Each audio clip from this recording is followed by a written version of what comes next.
It's January the 19th, 2021, and you know why you're here, so let's kick this off right and introduce the players. Hey, I'm Gerissar, a PvP Padawan. Hey everyone, and I'm Andallyn, and welcome to the show. Today we have another awesome guest here. Joining us today is Mr. Mysticall. How are you, man? Hello, hi. Good, how are you? I'm doing pretty well, Gerissar, are you doing well as well? I don't know what I'm doing today. I'm going to be honest. Some IRL stuff happened. So Uh-oh. A little, but, well, that, and I still haven't got the Thundering Cloud Serpent yet. I'm over 100, I'm 120 kills on Hulan, and I still haven't gotten that damn mount to drop yet. I'm getting really frustrated. Oh, jeez. So, yeah. Well, maybe you can commiserate with the Bald Kings and. Why you gotta be like that? Andallyn, you hurt me. I'm just gonna ignore you for a second, and I'm gonna go to Mysticall and say, Mysticall, I know you were on here almost 2 years ago. Yeah. But I am wondering if you might want to just let people know, if we have some new listeners or whatnot, who you are, what you do, Sure. and tell us if you like to take long walks in the park. Sure. I'd have to talk to people if I went to the park, so I don't, I like to stay inside. But yeah. COVID rules. COVID rules, yeah. You might be able to get away with that now, actually, yeah. Yeah. Half the people where I live, like, they listen to it and half don't. It's like a 50-50. Yeah, so, yeah, I'm Justin, or Mysticall. Been playing the game playing WoW for 15 years now. Started playing a Resto Druid back in Vanilla. Day one of MoP. Started playing Mistweaver. Actually, I played Windwalker because I wanted gold, and they were really good in duels, so I dueled for gold. Yeah. As Windwalker. And then I had an RBG team. I was like, yeah, we need a healer. Windwalkers really aren't that good. We need you to heal. So I switched to Mistweaver, and I've been playing it every day since that. The rest is history, huh? Rest is history, yeah. So now, I started taking PvP a little bit more seriously. In Legion, I didn't really. I did RBGs, but I wasn't good. Like, truthfully, I really wasn't that good in MoP. So in Legion, I started taking PvP a little seriously, and yeah, now I'm just PvPing, and I raid. I do Mythic raid. We got Cutting Edge. Cool. Last year, yeah. So I Wow. raid. Not a lot of Mythic Plus. I don't have time for that. I would if I could, but I mostly Mythic raid and PvP. And I think right now, or last week before I tanked a little raiding because I play Mistweaver, I think I was number 1 NA for Mistweaver, and I think number 3 in the world in twos. Wow. For Mistweaver. Yeah, there's only 5 of us. Yep. But still, hey, Seriously? I'll take 3 out of 5. Yeah, absolutely. That's fine. We take that. That's a solid B right there. Yeah. It's much better than any of my grades in college. And B's get degrees, man. I took C's get degrees very seriously. That's right. Because that's what I got. C is for credit, which is good enough for you. Yeah, right. Yeah. So yeah. Just been playing Mistweaver. Just love the game, really. Cool. So I have to ask this question just because Chris Kaliki, who we just had on in the last episode, he said he actually designed Mistweaver Monks around what he thought he wanted to play. Yep. So is that, like, how did you feel about it in the iteration that essentially he said he did, which is the Mystifandaria version? Yeah, Mystic, beautiful. But honestly, I think cause I didn't play a lot of MoP. I had to quit for school and stuff, but I still played a little bit. God, they were such a man. The fantasy of Monk. Now there's a lot of different. I guess people have different fantasies for what they want their class to be. But in my opinion, I think Mistweaver is a melee fighter who heals. That's why I started playing it. It's insane. You can do damage and heal. That's crazy. Yeah. And this was before this is before Disc Priests were the damage dealing healers. This was Mistweavers were the damage dealers, and that's what drew me to it. And that's when we had 2 stances, and you could do more damage, you could heal, and right, it's just the design of Mistweaver was amazing. It really was. You were able to. You had tools to roll in and do damage. And if you got caught in a stun, you had Nimble Brew, which allowed you to break out of stuns that we don't have anymore. And you got punished a little bit if you were out of position, but you had tools to deal with it if you got swapped to or started to get put into crowd control. Mm-hmm. So mop design was beautiful. And we had Chi. We had Chi too, right, which I thought was really, really cool. Yeah. And I honestly, I'm sure we'll talk about it, but when they brought Holy Power back for Holy Paladin, I was like, we're next. I was like, yes, they're gonna give us our Chi back. I was really excited, and no, they didn't. Just didn't materialize. You say that, and then I think of dematerialized that we had in Mop that we don't have anymore. So every existence is pain. Everything just reminds me. Well, I'm sad already. Okay. This is going to be a sad show. We should put a disclaimer I'm going to be so sad. Yeah. At the end of this, I'm going to have to get some ice cream after this. So sad already. Just get it on Amazon Prime now. It'll be here by the time we're done. Exactly. Oh, all right. So I guess let's go in and talk about what we've been up to. So, Gerissar, what have you been up to these past 2 weeks? I've been so casual. I've been wanting to play so much, but just IRL. So, basically been logging in, trying to. I've killed Hulan. I don't know how many times. I'm really crying almost every time. There's actually one. So, I'm working at home now, right? So it's so hard to not be able. I'm like. So it's just Hulan, right? So I have the rarity add-on, so I hear the big bang when it goes off and that. And there was a Horde monk that was there as well, doing the same thing. And so I'm sitting there. We're playing war mode off, so whatever, right? Because we're playing nice. We're just farming Hulan. And there's a couple times they were really nice. They would tag Hulan and not kill him instantly. There's a couple times it was like little guy. He wasn't nice. He just punched him and he was dead. Anyways, so I was watching him. It was going to be happening soon, but my stepdaughter needs some help with her schoolwork. So I got up from the computer. I went over to her to help her out. And I came back. And just as I came back, I heard the ching chime. And I see Hulan dropping out of the sky dead because, yeah. Yeah, because that's how it goes. That's how it goes. I was a little upset with myself, but it's whatever. It's Hulan. He'll come back again. I'll get him I'll get his Cloud Serpent eventually, and then I'll move on to. I think Garnia was going to be my next choice, just because that's always hard to get to. So, but other than that, doing some weeklies, doing the dailies. And the other thing was my wife. She had her level 60 Alliance tune, so then she wanted to get a Horde tune up to level 60. Yep. So I helped on my DK, and we did the whole party sync again, and it worked really well for about 80% of the quests. There's a few of them it didn't work so well. There's so many discrepancies. Like there'll be one quest where she'll loot something and we both get credit, and there'll be another quest where we have to each loot the same, and it's on RNG, right? So some of the discrepancies in the looting and the quests was annoying. For quest items, yeah, it was. But the fact that I was able to hop in there and do the same quests I've already done, just got some gold for it instead. But yet I was able to be right with her and not before, where it was like, okay, where to next? I don't know where you're going because I don't see the blue marks. I don't know what you're trying to kill or anything. So that was pretty good. I got to do that. Nice. Yeah. But Mysticall, what have you been up to these last couple weeks? Arena. That's pretty much it. Been queuing a lot of Arena. All right. Hating every minute of it. You know what is crazy is I hate it so much, but I just want to keep queuing.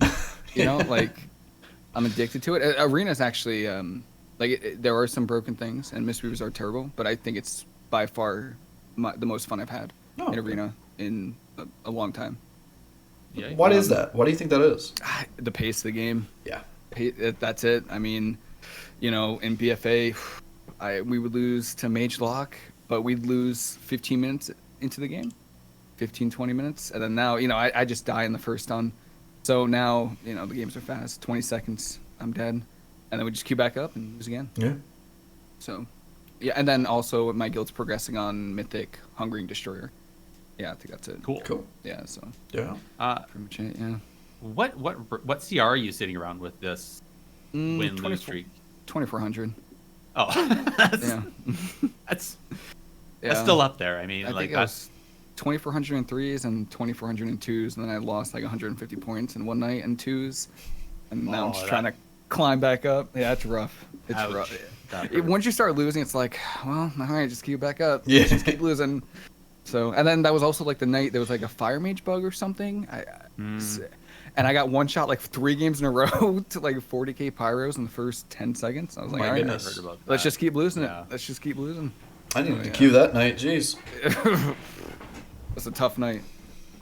So I have to ask, Mm-hmm. if you're queuing and you're constantly queuing into, let's say, a counter comp, or you're constantly queuing into no-win situations, at Yeah. what point do you finally say, okay, tonight's not the night, walk away, come back and fight another night? You're asking the wrong person. Most of the time after you see that it's not going well, but if you're addicted, you just say, nah, whatever, bro, let's keep going. Maybe just addicted. Yeah. Yeah. No, you're asking the wrong person. Yeah, no, if I keep losing something, I want to keep queuing into it and try to beat it. Yeah. All right. I mean, I know we talk about it later, but one of my favorite comps to queue right now is Demon Hunter Boomy, and it gets absolutely destroyed by like double melee comps just in Resto Shaman just because they have grounding. Yeah. And we queued into like I don't even know where the Resto Shaman came from. There were like 8 teams in a row, and I was just like, let's just keep queuing. Keep queuing. We'll get him. We'll get him eventually. We got him a few times, but yeah, I mean, I think it's just if you're competitive or just want to get better, you just got to queue into it and try to find a way. Yeah, you don't want to shy away from it. Yeah. Nah. Yeah. I mean, because you're going to queue into it, not now, maybe next week. So might as well try to take the time and try to figure out how to win. Keep doing it. Yeah. All right. I mean, it makes sense. By still going into it, you learn a way to defeat it or to overcome. Oh, yeah. So, yeah. Plus, you can always improve. Like, you can catch mistakes you're doing. So, just improving in general. All right. I like it. Andallyn, what have you been up to, buddy? Same type of thing, man. I've just been queuing RMP. I've been, dude, my main class has been a lot of just kind of a roller coaster ride at this point, and bouncing around to different things. But I'm pretty much landed on this Disc Priest for right now, and I'm having a lot of fun with that. So That's great. I hear you over there, Mystical. Glad you can queue RMP. Nice. Yeah, so it's been enjoyable. We've been also kind of struggling in figuring out what to do about like shamans just because they have grounding and like okay, great. So do we just lose now? Like so even with short combusts and night fey mages and stuff like that, just still an issue. So but yeah, I've also been working on, we've got a little outdoor backyard project we're working on. We're going to be getting a little concrete slab going and throw a gazebo up and get our little, we're making a garden and everything like that too. We're going to grow some all kinds of stuff and some veggies, cabbage, Brussels sprouts, all that good stuff, man. So it's kind of fun. It's been exciting. All right. Yeah. So I never took you for being a farmer. a gold farmer, but that's about it. All right. I mean, did you ever do the gardening in Mr. Pandaria outside of Half Hill there? Yeah, with the tillers. Yeah, absolutely. Yeah. All right. Yeah, the That's about heartland, the bro. That's about the closest you're gonna get me. I'm just gonna say. Don't tell my wife. Yeah. See, I would have thought you would think the farming thing like caught on naturally when you and I and Winstead played arenas together. That was us getting farmed though, not us doing. That's what I'm saying. I was the one doing the farming. Not the kind of farming I want. All right. Whatever puts food on the table, right? True. True enough. Yeah. Anyway, I'm not gonna go there. Let's roll away from that and go talk about the need, greed, and pass. Pun intended there. Indeed. This likely won't be a clean fight, so keep your distance, eh? Hard. All right, let's talk about our need, greed, and pass. What do you got for us this week, Gerissar? It's you this time. Yeah, I just saw that actually. What do you mean? In the grand, what's the best way? The best way to come up with something. Some of the best songs are straight from a napkin in a diameter. The best, the most catchiest songs were written in 30 minutes or 30 seconds. All right. So need, greed, and pass. As we talked before, this is always a nice little game we play where one of us will pose a question with 3 options, and everybody will take their turn picking which one they'll need on, which one they'll pass on, and which one they'll greed on. Again, people at home, chat room, you are welcome to join in and provide what you would like or not like, depending on how you want to look at it. So, since we're talking about monks, I thought we'd talk about statues. Because monks are always well known for their statues, right? You got the serpent, the healing serpent one, which, as far as I know, does nothing more than just give some mists. There's the oxen one, which is actually pretty good for kind of an pseudo off tank, and whatnot. So I'm gonna say they're looking. Let's play the what if game, and they're looking into 10.0, and they're looking right now at developing some new statues to give monks. So the choices are going to be a statue that gives actual active heals, not one that you kind of stream through, but actually you plop it down, it'll actually heal around you. One like a healing stream totem. Yes. Okay. Steal the idea. Yeah, right. Okay. So an active A healing recolor. Yep. Yeah. Another one where it will do active damage. So you can slap it down there, and it'll actually do like an AOE damage or something within a certain range of it. And the third option is a statue that will do active CC. So not sure if that's going to be an actual full stun or something more like a root or something like that. But either way, it's going to be an active CC with some sort of a zonal on it. So again, so you have a choice of an actual active healing totem, statue. Because these are totems. All right, do you want a healing stream totem? You want flame totem, or do you want cap totem? Exactly. Yeah. Okay. It's funny because it's true. It's so true. You can't get grounding. That's too good. I was just thinking, man, it would be so good. Grounding. No, I know. So who's first? Who wants to roll at this one? I can take it. All right. So, I'm a little torn on the CC one just because it depends on what type of crowd control it is. Are we going with it's a stun? Sure. Let's make it a stun. Okay. I'm going to take the stun Okay. CC as my need because I think what would be really nice with Mistweaver is I feel like you could have a lot of nice plays where you could paralysis someone, like another healer, and you could ring a piece them into your stun statue or whatever, or something like that. I feel like there'd be a lot of interaction there, and you could also, like, assuming the statue, like, stays up every once in a while, you could kind of, like, come around to that area, and you could almost use that stun totem as a DPS on your team who's getting trained, almost as, like, a way to peel for yourself. Of course, if you just blew the DRs till they're red squares, then obviously it's not going to peel for you, but you get the idea here. So I'm going to need on the stun totem. Stun statue. Oh, what have I started? Yes. Okay, so that's you're gonna need. What are you going to greed on and pass? I'm going to greed on the active heals statue because just more throughput is always a good thing. That's never going to be a bad thing. unless the throughput is just so minuscule and so trash that it's not even worth the global.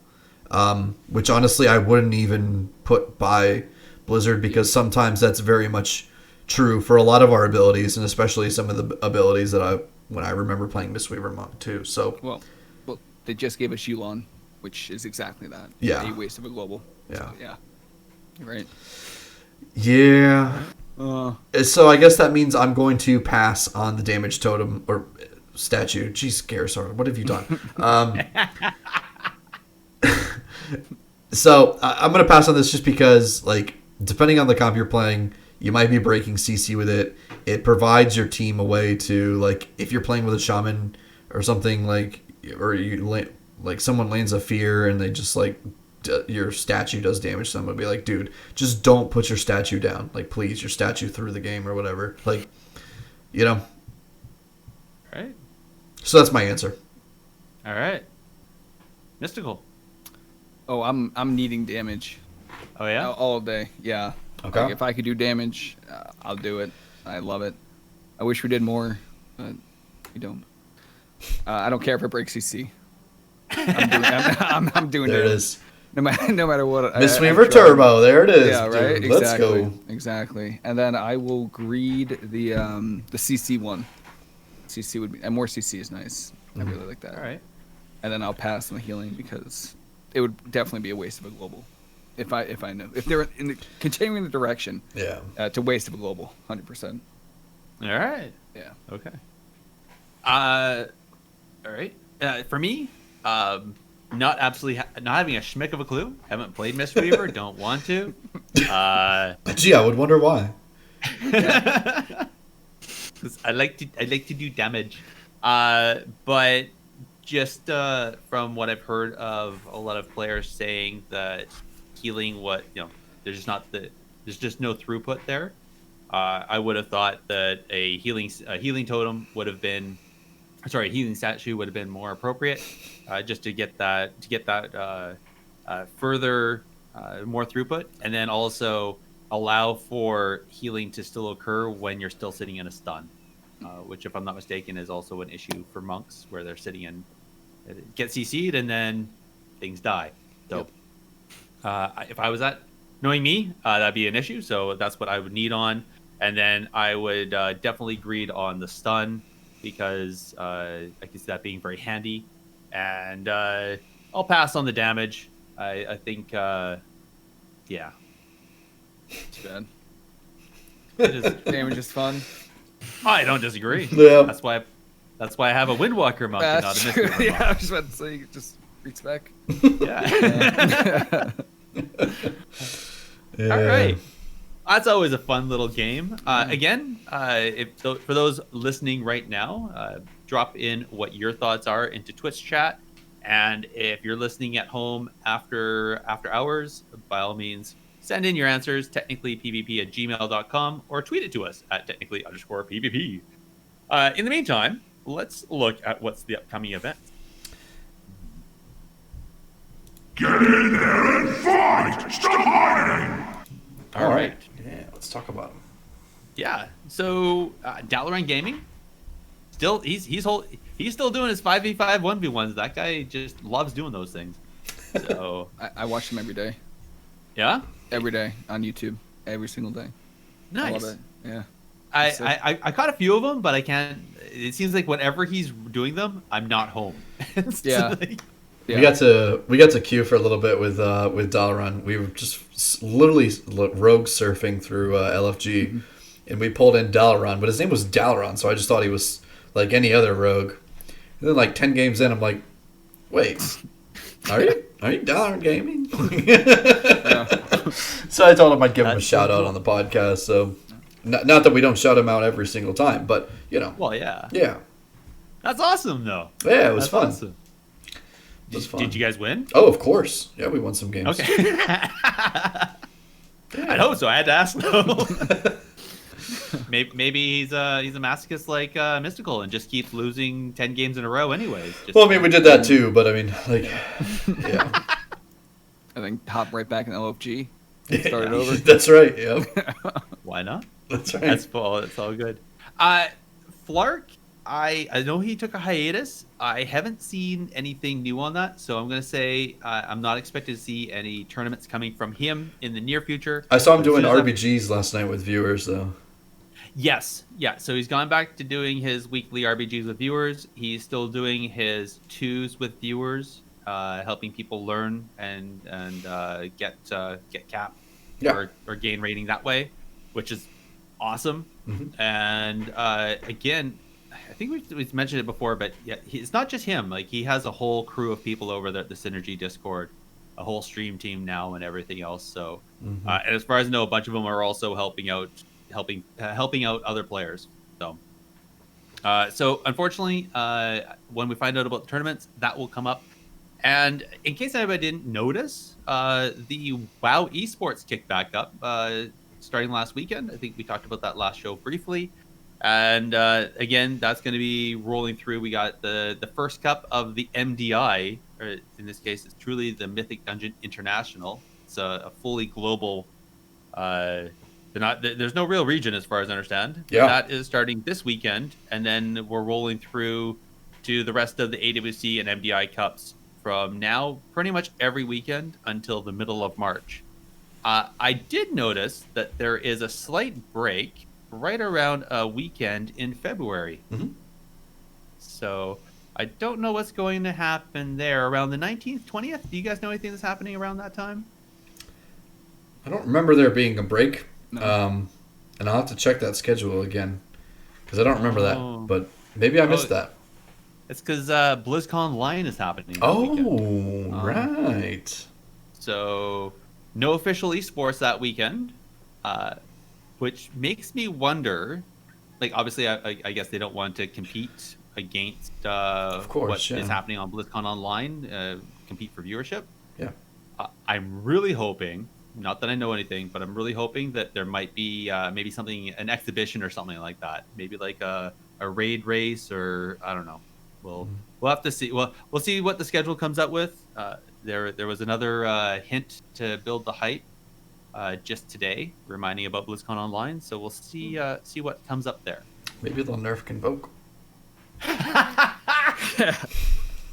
If they wait until the middle of February to announce that, there's going to be some really mad people. That might be sooner than most people expect, though, too. So No, please no.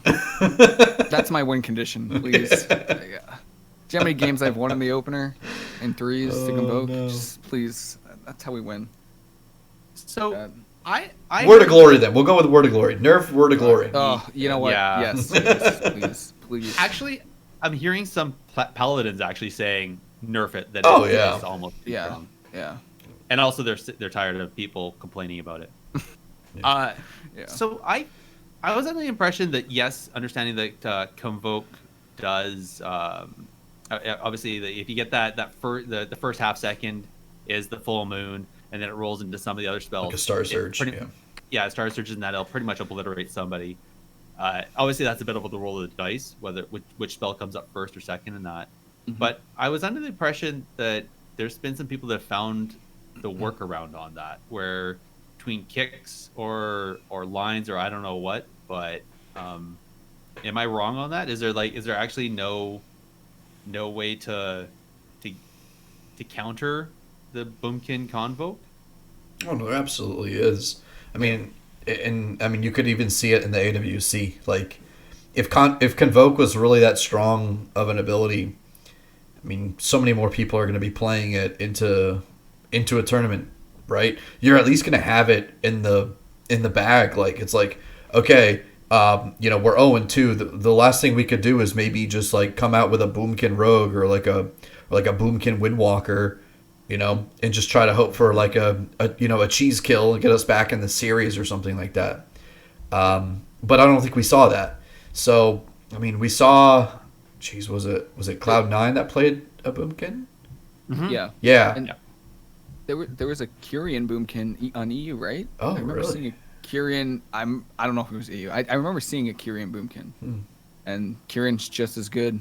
I think it's a little bit better. Yeah. It takes away the RNG, but I think what is Kyrian? Kyrian gives you, I think you put a buff on, like, you can put it on your healer or DPS. And I think Yeah. they get a damage boost, and then you get a damage boost. Yeah, and it bounces back and forth and like goes to different targets. Yeah. Mm-hmm. Yeah. So. Yeah, you remember. Mm-hmm. But Convoke's still fun. Right. Yeah. So, but I mean, that's the thing though. Like, it also depends on what you play with. If you play with a shaman, you're not worried about Convoke probably. Like, you just ground it. Yeah. And like I play with a mage, so like it's pretty simple because we either just stun it or we just kick it. Like, it's not normally an issue. Yeah. Or block it. If we die to Convoke, it's like we messed up. You know, it's like pretty much. Yeah. So, but I get the whole thing. It's fun to win by the press of a button. Oh, of course. Like that. Yeah. I could see how people get angry about it. And when it happened to me, I'm just like so annoyed. But it's like I had like 3 buttons to stop it. And it's my fault. I feel like it's very much a fool me once, shame on you. Fool me twice, shame on me kind of thing. You know.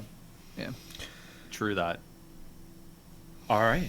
Well, let's stop talking about boomies and let's get into our subject analysis and actually talk about Mistweavers. You sure? Yeah. You are, sweet cheeks. I want to know everything that you know. Oh. Because. All right. It's gonna be a sad podcast, but we can do it. All right. So aside from Mistweaver stuck. No, I'm kidding. No, it's a fact. No, it's a fact. No, it's true. I don't want to start off on a sad note, but start off on a high note. I was trying to be facetious here. Oh man. Okay. Just goes to show what I know. Yeah.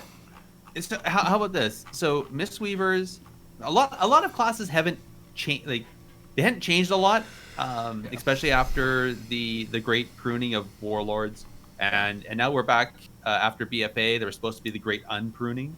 Mm-hmm. So I think first and foremost, why don't we talk about what Mistweavers gained and what's the change that really happened? Not talking covenants, not talking about conduits and soulbinds and all that stuff, but just core class stuff. What changed between BFA to Shadowlands? So like, just from Mistweaver, right? Yeah. All right. So I can start with the good changes. Mm-hmm. Yeah. Manatee used to be on the GCD, and they took it off the GCD, which was really nice. So really, really, in BFA was such an awkward global because we have a GCD on our Soothing Mist. So like you'd have to press Manatee and then Soothing Mist, and that's 2 globals of trying to right before you can even start healing. So the change to Manatee was really nice. And then Paralysis was a 45-second cooldown, and now it's a 30-second cooldown at level 60. Oh, that's so nice. Those are the two changes that were really good from BFA going to Shadowlands. So really nice. Really, really nice.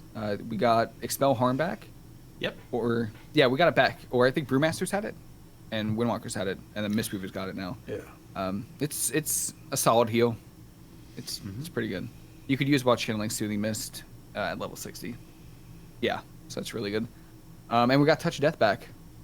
Old Touch of Death, which is what Windwalkers and Brewmasters have. Yeah. Yeah. So we got some change. We got Those some are solid. Those are solid. They're not bad. Yeah. Touch of Death doesn't work, but we take that. that's okay. What? Touch of Death doesn't. There's like a delay on it in PvP. Oh. I'm not really. Yeah, there's like it's random. It's a random delay. I've had times where there was someone at like 10% and it took 2 seconds, 3 seconds for it to light up because you can't press it if it's not lit up below 15% health. Yeah, so I have to wait. I'm like standing there staring at that button. Please light up. And there's times where it just kind of delays a little bit. That must be spell batching then. There's some I think there's some kind of check between PvP and PvE. I don't know what the check is, but it just takes a while. Too long, unfortunately. Yeah. All right. Yeah, so those are the good changes.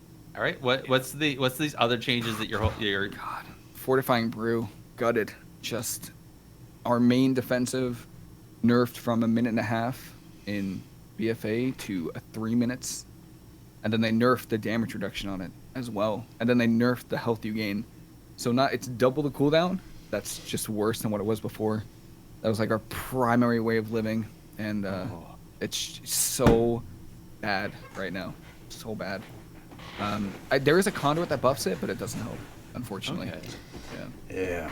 Is it almost like they gutted it expecting the conduit to come back. You know what? I think so, but the conduit just isn't enough. It just isn't enough. And honestly, I thought the meta was gonna be like a little bit slower because I was like, okay, you know what? 3-minute cooldown. If the meta ever did slow down or was a little bit slower, yeah, it'd be fine, you know. But You press how that damage is once, now? yeah.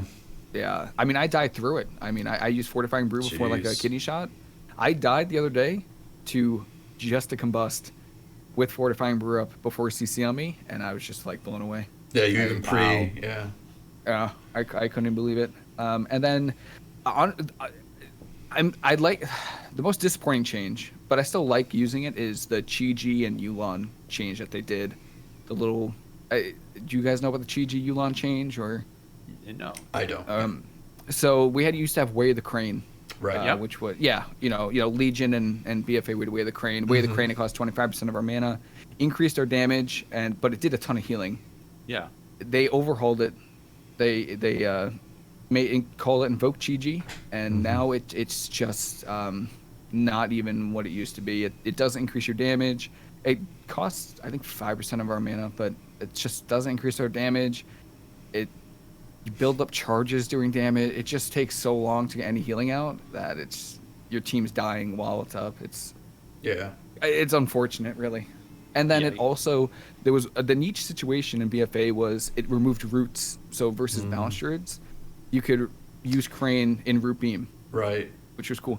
It no longer removes roots. I don't get that. They made and it's a 3-minute cooldown instead of 1-minute cooldown now.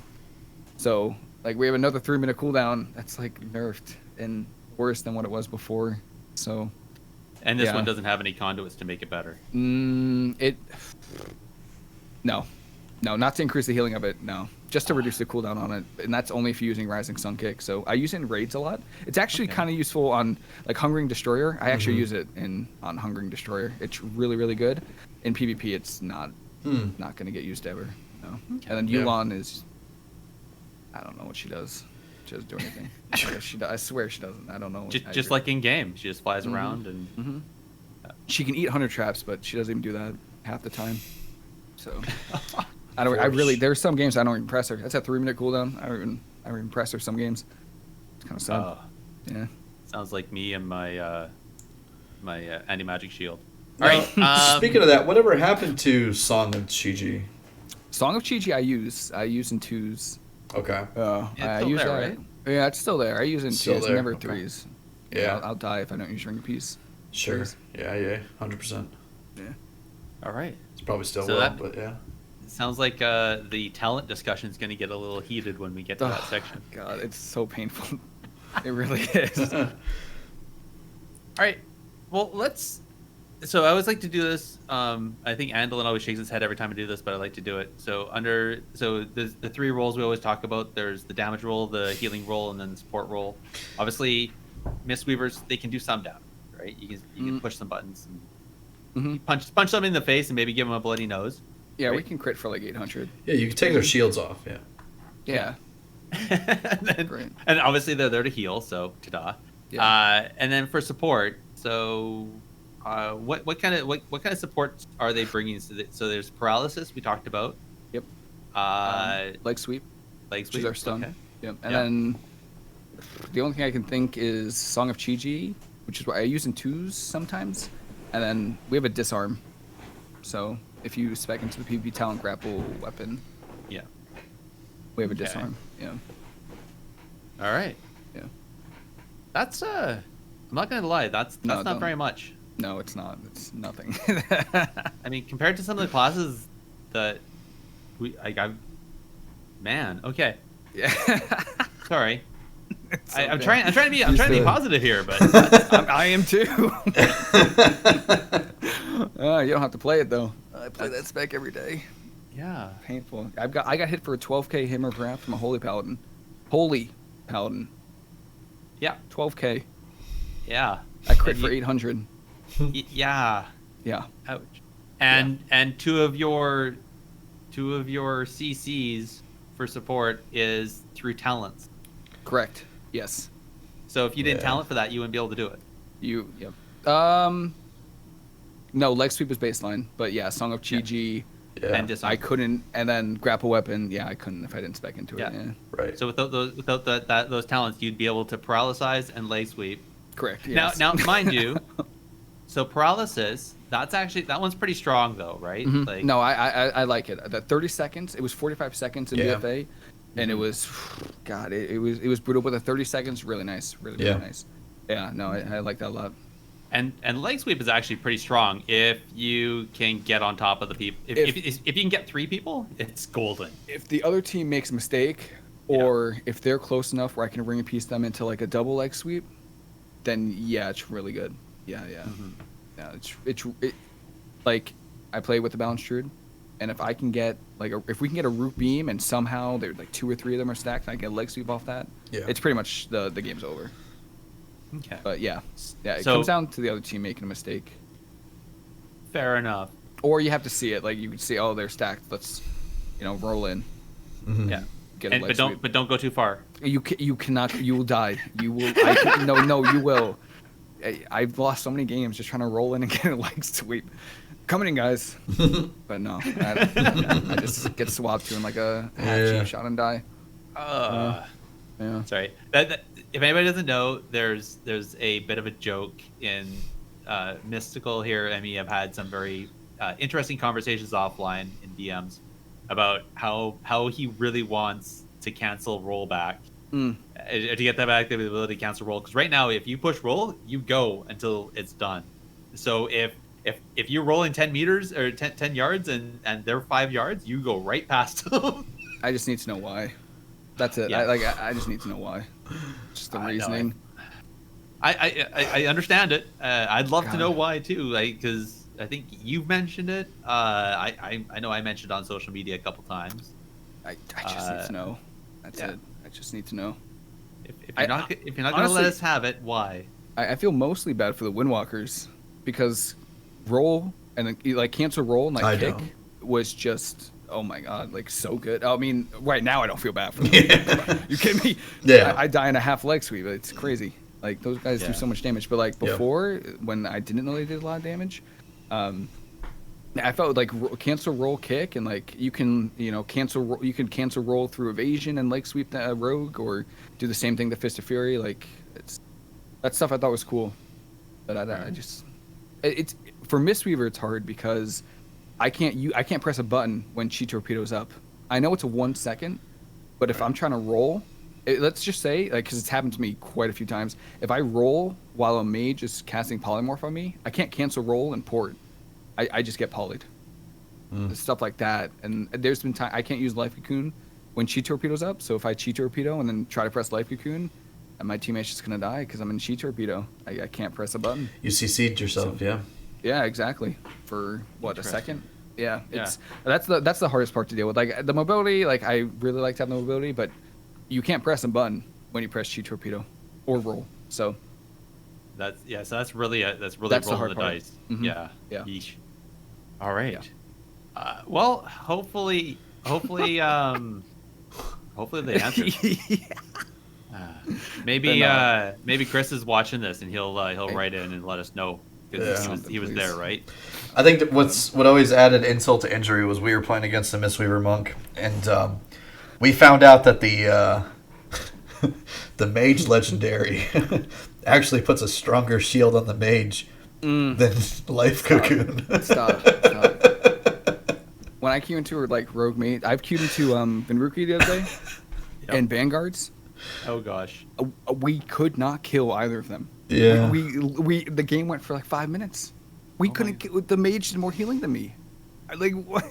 What? He did more healing with his triune ward shields than my life cocoon and like all my healing. Yeah, because the Mage Legendary puts up a triple shield, and it's a bigger shield than Life Cocoon is. Yeah. It is. It's. I don't. Yep. Yep. That's ridiculous. I know. Yeah. All right. Well, I thought we weren't going to start with sadness, but it's okay. no. We're like midway through. We're like midway through. This is like so- the peak. Yeah. All right. Well, since we're midway through, let's at least go through the talents here. And Sure. Justin, Mystical, you can let us know. Sorry, which one do you want me to call you? 'Cause You can I call know- me either. Doesn't matter. Okay. All right. Doesn't matter to me. All right. I know you have your Twitter name up there and your real name up on Twitter, so I wasn't sure. But it doesn't matter. all right. So hard sometimes.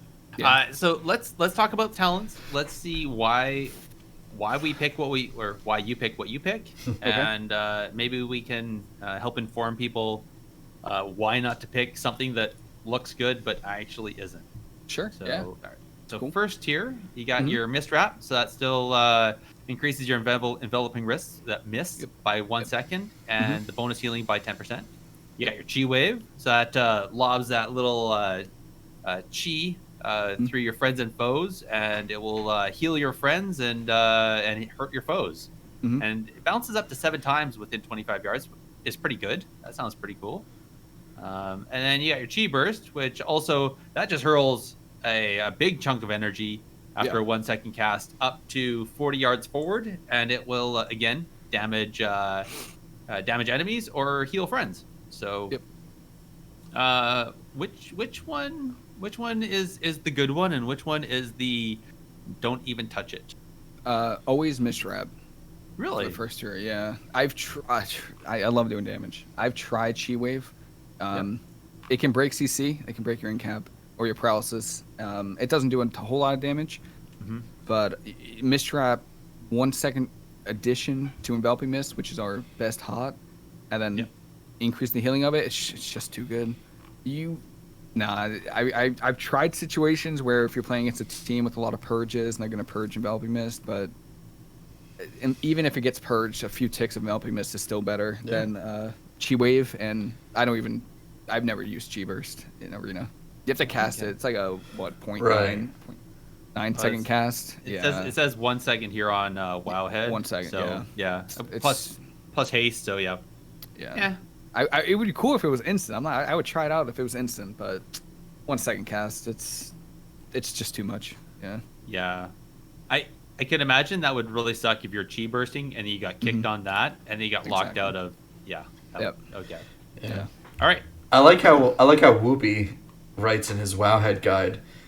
This talent is always a must-take, and playing any other option would be nothing more than a throw. Exactly. Yeah, you just get too much healing from Mistwrap. That's it. Yeah. It makes sense regardless of how you look at it. Yeah. Just saying. All right, let's talk about the next tier. All right. So we have Celery. I'm just kidding. It's Celerity. Yeah. Reduce the cooldown of roll by 5 seconds and increase its maximum number of charges by 1. We also have Chi Torpedo. It torpedoes you forward a long distance and increases your movement speed by 30% for 10 seconds, stacking up to 2 times. And lastly, we have Tiger's Lust. Increases a friendly target's movement speed by 70% for 6 seconds and removes all roots and snares. That sounds cool. Oh, yeah. So, tell us, break this down for us. Yeah, so for the second tier, I never used Celerity in this expansion. In the last expansion, I used Celerity a lot because we had an Azurite trait that when you get hit, when you rolled, you get a buff. And if you got hit when that buff was active, it would reduce the cooldown of your roll. So theoretically, if you're getting smashed by like double melee, you can just keep rolling over and over and over. But that was a trait, so it's not in the game anymore. So I don't use Celerity. I use Chi Torpedo almost every game, unless I'm playing against a Windwalker or a Mage that has or a Death Knight that have the spam slows. Yeah. And then I'll play not Chi Torpedo, Tiger's Lust. Okay. The problem with the caveat to Tiger's Lust is that I believe it's a 20-yard range. Okay. So you can get caught trying to use it on somebody because it's only 20 yards. So if you're playing against a Mage trying to Tiger's Lust, they could polymorph you because you kind of have to push in a bit. So just be prepared. Yeah. Because they can CC you off of it if you're trying to get it. So what about if you're playing against like a Boomy with root beams? Do you ever like try to pre-Tiger's Lust yourself or something like that? Or I've tried it, but you have to be like really on it. You're better off using Zen Focus Tea. Okay. Which is a PvP talent, and you can pre-silence the root beam and dispel the root on you, which is a little bit more consistent. Okay. That's what I've been using. Gotcha. Yeah. Okay. Or you could be Night Fae, but there's not a lot of Night Fae monks. Soul Shape, yeah. Imagine. Yeah, right? Interesting. Yeah. All right. Next year, you got your life cycles. So Enveloping Mist reduces the mana cost of your next Vivify by 25%. And Vivify reduces the mana cost of your next Enveloping Mist by 25%. That's a good give and take there. Spirit of the Crane. So Teachings of the Monastery causes each additional Blackout kick to restore 0.65% of your mana. And Mana Tea, which you were talking about earlier, it's cast on a 1.5 minute cooldown and reduces the mana cost of your spells by 50% for 10 seconds. Which, that's pretty good. Yeah, that's why you take it every game. Yeah. Mana Tea is just the go-to in that tier. You don't use Enveloping Mist. Life Cycles is okay. The problem is that right now, and like pretty much every expansion, Enveloping Mist costs too much mana. So you're not really using Enveloping Mist to heal. So you're not going to get much value out of the Life Cycles. You're mostly healing with Vivify. Right. So it's just Mana Tea every game. Makes sense. Yeah. And I mean, 1.5 cooldown is pretty short when you're talking about. Minute and a half. Yeah, it's pretty good, and it's off the GCD, which is really nice. So, Nice. Yeah, it's That is every game, nice. it's really nice. Yeah. Okay. All right. Okay, nice. Andallyn. Sorry, I'm Your also turn. kind of digesting. I've always loved Mistweaver, so I'm kind of interested, and I don't really know too much about them right now. So, all right, let's talk about the next tier here. We have the Tiger Tail Sweep. This increases the range of leg sweep by 2 yards and reduces its cooldown by 10 seconds. We have the Song of Chi-Ji. Conjures a cloud of hypnotic mist that slowly travels forward. Enemies touched by the mist fall asleep, disoriented for 20 seconds. Now, obviously, in PvP, this would be just the same as a poly, right? So, duration. 6 seconds. Yeah. And it's a disorient, right? Yeah. Okay. Ring of Peace. Form a ring of peace at the target location for 5 seconds. Enemies that enter will be ejected from the ring at a 45-second cooldown. So break this tier down for us. You're going with Ring of Peace? Pretty much it's actually my favorite spell in the game. Yeah. Ring of Peace is really cool. It's got so much outplay potential. Right? Like, you could use it to interrupt people. You can knock people. My favorite thing to do is to knock people out of position. So if there's a rogue, like, overextended, you just like Ring of Peace some LOS with healer, then stun them. But Song of Chi-Ji is good in 2s, like, against like caster teams that have like a really long interrupt cooldown. So like Warlocks, Balance Druids have a 1 minute cooldown on their Solar Beam. I do play against LA Shaman. Basically, I use it versus teams that can't really train you and punish you for not using Ring of Peace. So Marksmanship Hunters I'll use it against, just because there's not you can die to them later in dampening, but they can't like really train you to the ground. So, or punish you for not using Ring of Peace. So pretty much casters and non-melee. Nice. Pretty much what I use it against. Yeah. Cool. Or Song of GG, as it was lovingly referred to in AWC. It's pretty. If you can get it, it's pretty good. Like I use in 3s if I feel like, so like, you know how before you would talk about like comps that feel unwinnable. Yeah. Whenever I queue into a comp, I'm just like, I'm just playing Song. I'm just gonna see if I can get it. Yeah. If you can get it, it's like 6 seconds, and if they trinket, you can still leg sweep and you have in cap. So if you can get it, it's pretty good. It's just really risky because if teams know you're not playing Ring of Peace, you're gonna get trained. Yeah, I know it's pretty strong on the on Blade's Edge, because I've seen it just kind of go across the top part, and it's just like you just run like. Or do you? I say I'm just gonna throw a Song downtown and just see if it hits something. Yeah, and it pretty much takes up like the whole middle of the bridge. So yeah, you can make it work on the map for sure. Yeah, even if it doesn't hit people, it still makes people go around it, right? Exactly. So it's still zone denial. Yep. Huh. All right. I have to ask then, the next tier, you have your Healing Elixir. So you drink a Healing Elixir, it heals you for 15% of your max health. Diffuse Magic, that one's always good. Reduces the magic damage you take by 60% for 6 seconds and transforms all currently active harmful magical effects on you back to their original caster if possible. Yeah. Screw you, Aflock. Yeah. All right, and then Dampen Harm reduces all damage you take by 20 to 50% for 10 seconds, with larger attacks being reduced by more. Okay. Yeah, this is a... Oh, sorry, no, you go. No, I just like that one's hard. Like I get this one looks very like depends on what comp you're up against, right? Yeah. Plus, it's a 2-minute cooldown, and diffuse magic or not. Dampen harm's a 2-minute cooldown. Yeah. Diffuse magic is a minute and a half. Yes. So you kind of run into a kind of a debate between what you're really queuing into. To keep it safe, normally healing elixirs is what I go, unless you're playing against a comp with Shadow Priest or Disc Priest, because sometimes they try to go you, and if you use diffuse magic with mind games on you, you actually reflect it back to the priest. So that's yeah, and you don't have to waste the dispel on it. So yeah, you can use diffuse magic if you have mind games. Same with unstable affliction. Diffuse magic's pretty good. And then dampen harm is good, but it's hard because you want to get value out of it because it is a 2-minute cooldown. So I use it versus demon hunters because the bigger the harder you get hit, the more damage it reduces. Yeah. So, and obviously diffuse magic is good for casters. So I take dampen harm versus demon hunters because they have the hunt, which hits me for like, or would hit me for I don't know like 20k, 25k.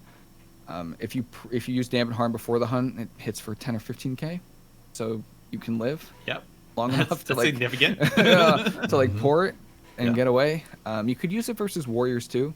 Warriors have that legendary that when they blade storm, they like cast a bunch of Mortal Strike twice. Yeah. mortar strike. Yeah, there you go. Yes, and those can chunk you. Yeah. So especially if they're Kyrian and you can't port it, you're just kind of stuck there. You can use dampen harm versus. Is that off the versus warriors, GCD? Ooh, I believe it is. Yes. Yeah. Okay, that's good. Yeah. Thank goodness. Yeah, so right. you can be like, oh shoot, Yeah. dampen harm. Yeah, okay, Exactly. cool. All right. I like that tier. It has some good options. Yeah, I like having options. Yeah. yeah, it's the Yeah, best don't tier we all? so far. All right, so let's go on. The next tier, summon Jade Serpent Statue. So this summons a Jade Serpent statue at the target location. When you're channeling Soothing's Mist, the statue will also begin to channel Soothing Mist on your target, healing them for 220% of your spell power over 8 seconds. We have Refreshing Jade Wind.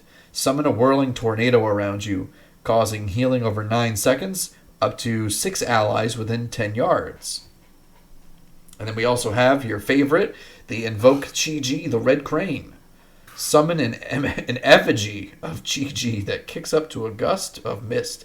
When you blackout kick, rising sun kick, or spinning crane kick, healing up to 2 allies, and reducing the cost and cast time of your next enveloping mist by 33% stacking.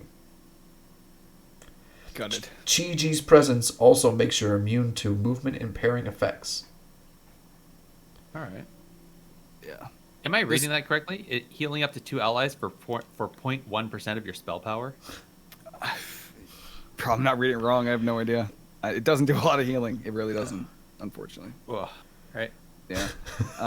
This row is the most painful one, by the way. This one's 42 rough. health. 42 health. It's rough. This whole tier is rough. For Yikes. PvP at least. Your something I didn't mention is Jade Serpent Statue got nerfed. It used to heal for 18 seconds. Yep. And they nerfed it down to 7.8. Shows 10 seconds. 10 on the seconds. Default. Yeah. Yeah, they nerfed it because I don't know why. Pretty much Jade Serpent Statue every game. Yeah. Refreshing Jade Wind. Too much mana, doesn't do enough healing. In PvP, in PvE, this is my go-to. But PvP, nah, it's not enough healing. Costs too much mana. And Invoke Chi-Ji, it's if you know for a fact, like you're queuing into the same team over and over again, and it's Walking Dead, it's Windwalker Death Knight, and you know they're just gonna train you the whole game. You can use Chi-Ji as a 3-minute freedom, but don't stick around and do damage. It doesn't do enough healing.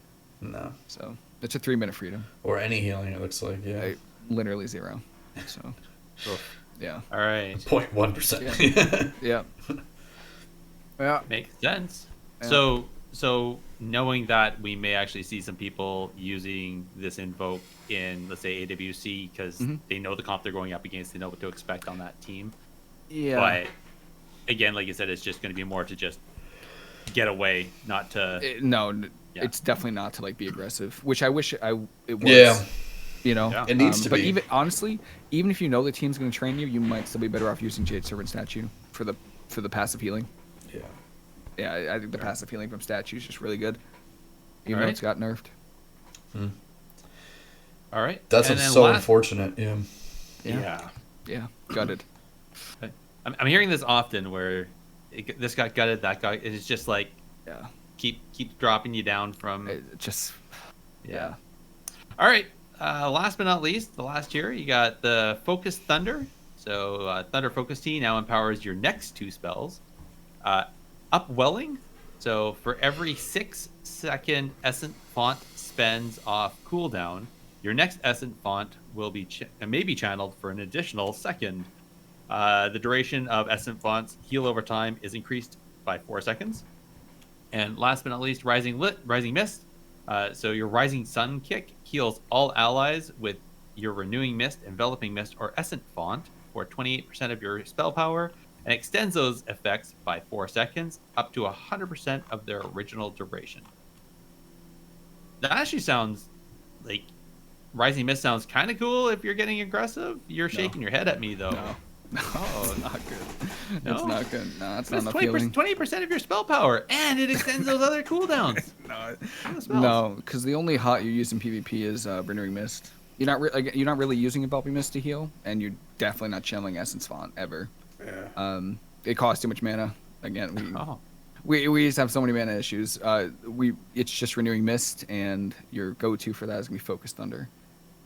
Mostly because when you empower Thunder Focus Tea, one of the spells you can empower is Vivify, and that makes Vivify cost no mana.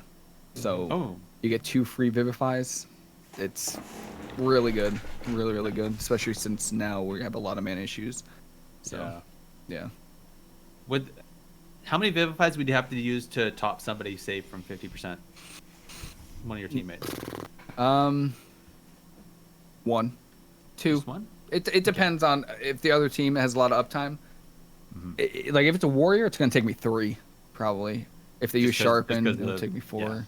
Yeah. Okay. If I'm playing against like a warlock that doesn't have a mortal strike on their team, it'll take me 1 because our mastery is Gust of Mists, which is not something I think I've mentioned. It basically your Enveloping Mist, Renewing Mist, Spell Harm, and Vivify have a second heal when you use them. Oh. And it's just it's like a second heal pretty much. Okay. So it'll hit for the Vivify and your mastery, which is pretty good. All right. But yeah. Okay. So, I guess, does that make mastery one of your primary stats, or you? Yeah. What Yeah. about? Is it versatility then mastery, or mastery then versatility? Versatility. First, yeah. For sure. Okay. yeah. Oh my Yeah. god. I have 30% versatility right now and I still die. Oh my gosh. Yeah, no, you need versatility and then mastery and then Yeah. I would say haste and then crit. Yeah. Okay. So do you think Mistweaver has more mana issues than Disc Priest, or about the same, or worse? I think they're even.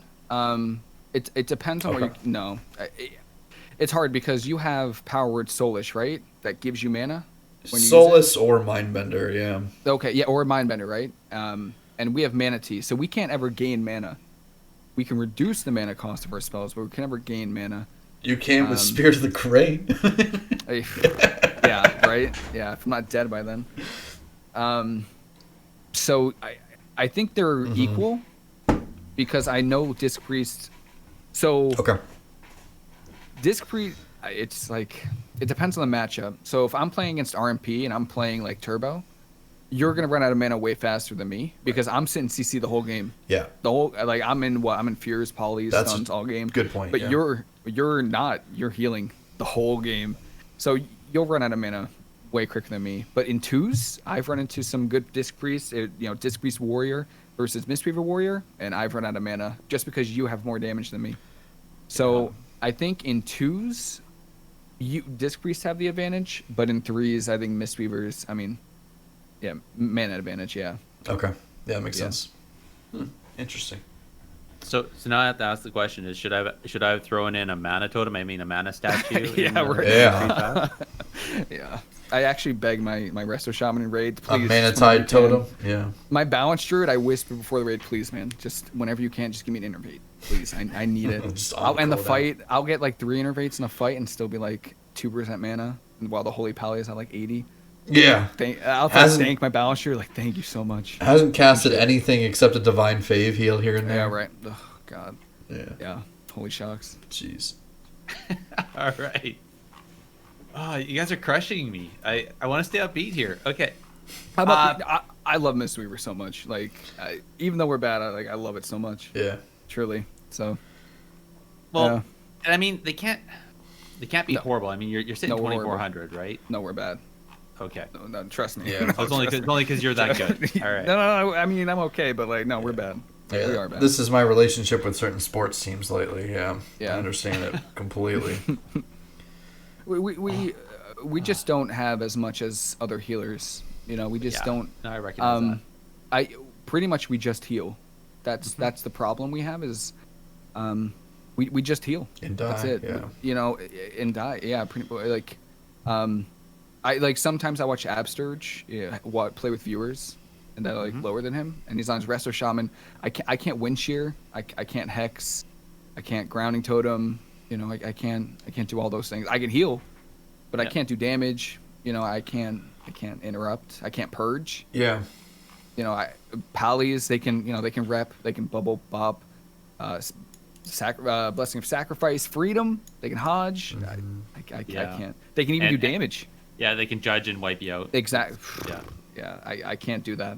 Disc Priest can do damage. I'm so jealous of Disc Priest. I really am. You can do damage and it's from range. Yeah. That's crazy. Yeah. Like, I'm so jealous. We can't. We have all we have is healing. You know, so. That's Yeah, all right. Let's heal. and 800k crits. Exactly. All right. PvP talents. What? Yeah. You guys have a good number here. So it you better got not be 800k. Jeez.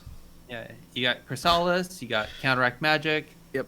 Dome of Mist, Evanescence, Grapple Weapon, Healing Sphere, Refreshing Breeze, Surging Mist, Zen Focus Tea. So a few of these we've kind of already talked about. Yeah.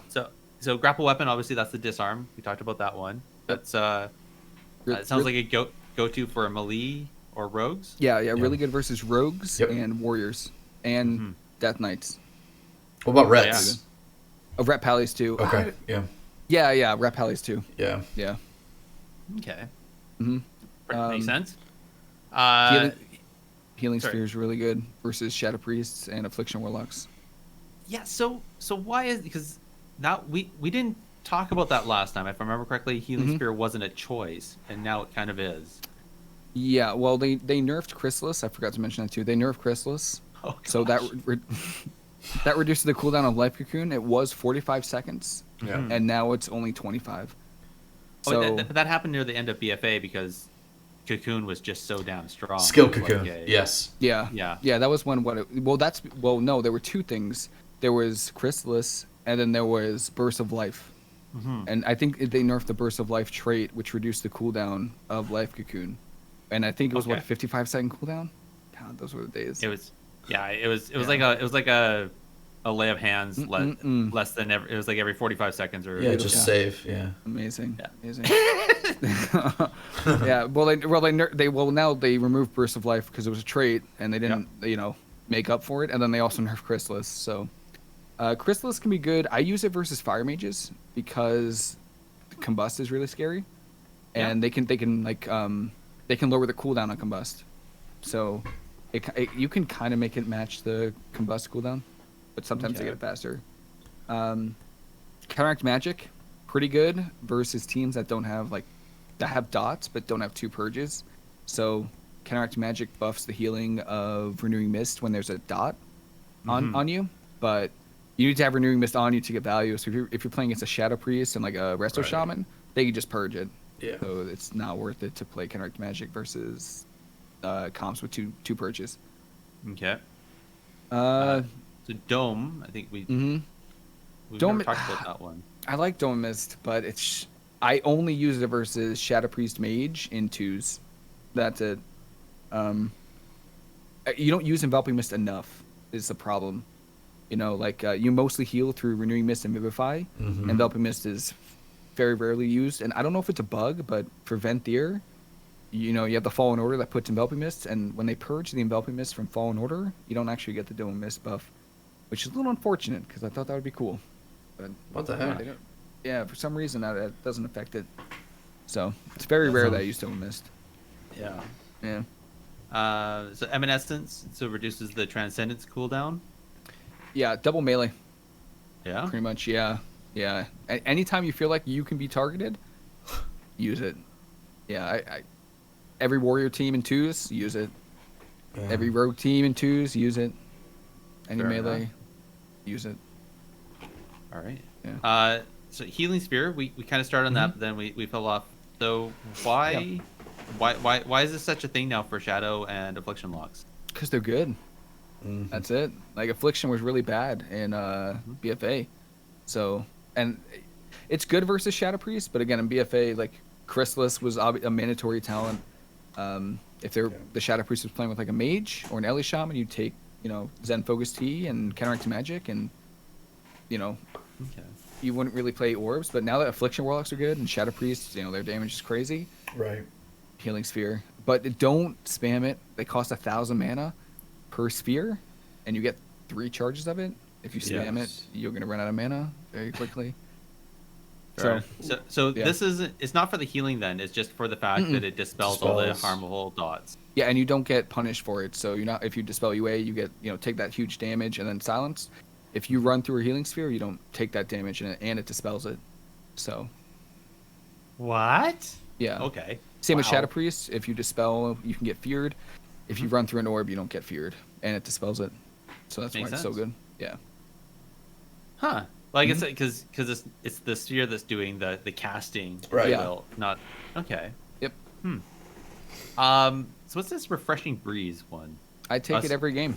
Yeah. Every single game. Yeah. You never. So there's like a second part to it where Vivify, I think, refreshes the hot of Essence Font. I believe. Yeah. But you never Essence Font in Arena. You're only doing it to buff the healing of Vivify. Because that's your primary healing spell. So Makes sense. that you're just, it's, what is it, 15%? 20. It says 20. 20? Wow. Wow, it's really good. Whew, that's going to get nerfed. Hopefully not. Yeah, no, that's it, you're buffing your main healing spell. Yeah. Yeah, it's That like that becomes a no-brainer then. Yeah, exactly. Surging Mist. Never. All right. Unfortunately. And obviously the Zen Focus Tea with the immunity to silence interrupts for 5 seconds. So Yeah, whenever you okay. think you're going to get kicked, caster teams. Fair enough. Yep. Well, that's like pretty much any team because anybody has an interrupt or a silence now. I know. Yep. Yeah, pretty much my go-to is, so on a normal game with melee on it, I'd probably use, depends on what I'm queuing. If I don't think I'm going to get trained, I'll play Zen Focus Tea, Refreshing Breeze, and Short Cocoon if you think you need it. If you don't think you need it, I'll play Grapple Weapon. Yeah. All right. If it's a caster team with Shadow Priest, Affliction, if there's an Affliction Warlock or Shadow Priest, I'll play definitely Healing Sphere and Refreshing Breeze. If there's another Purge, I'll use Zen Focus Tea. Yeah. If there isn't, I will use Counteract Magic. Yep. Okay. Makes sense. Oh.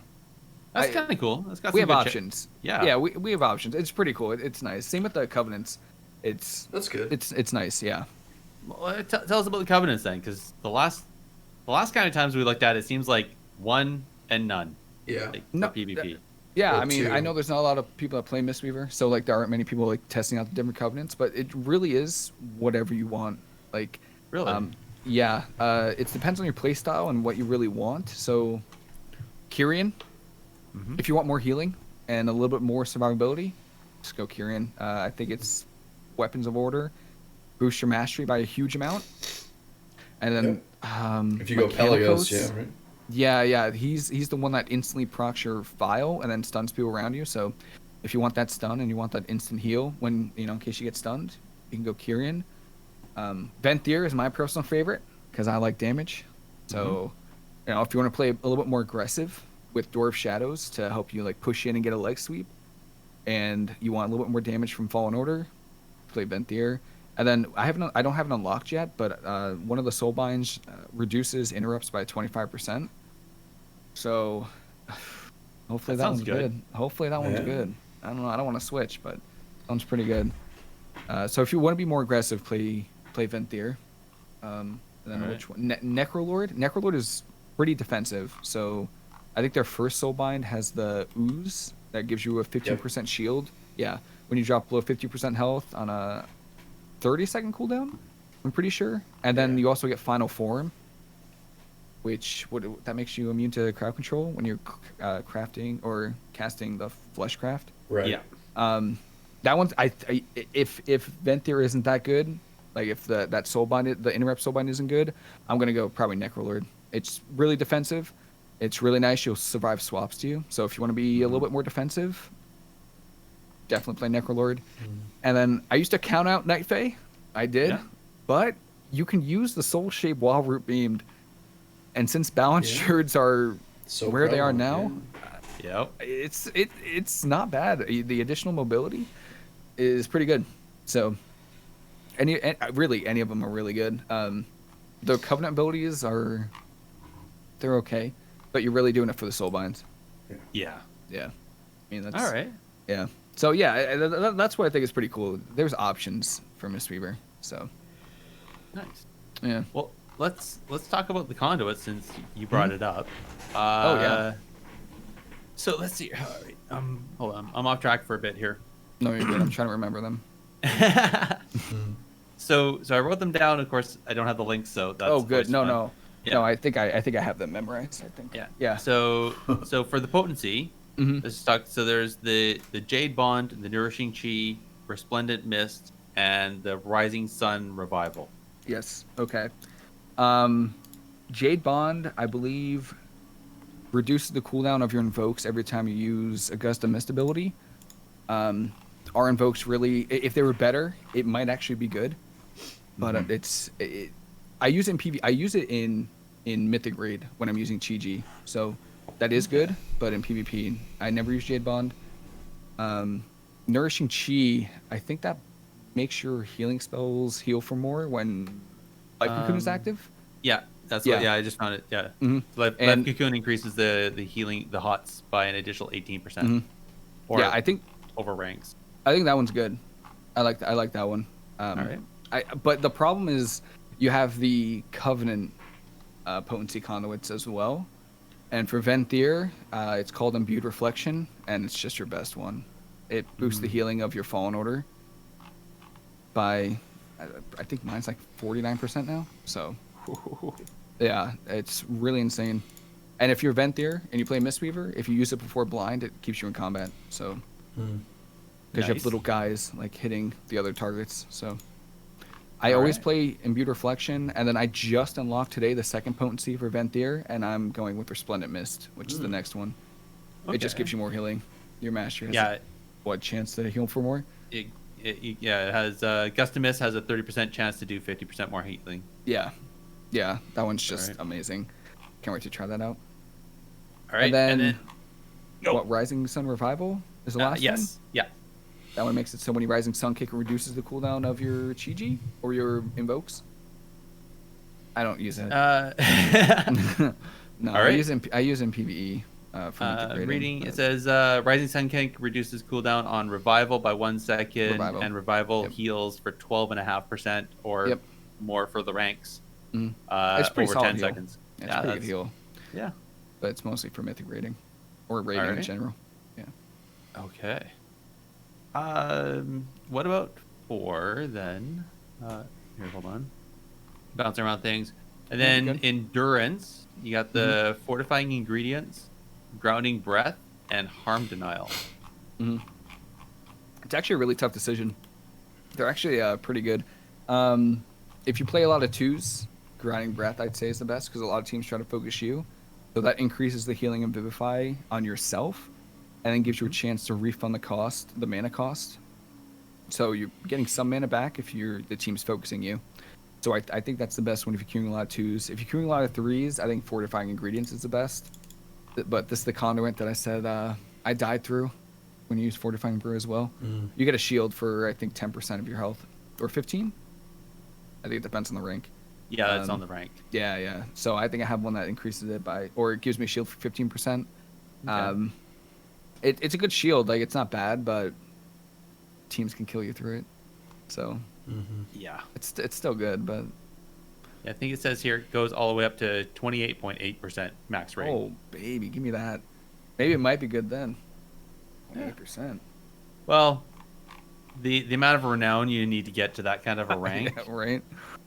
What kind of damage are you going to be taking from other Exactly. players? Oh, now I'm gonna get one shot anyway, I guess.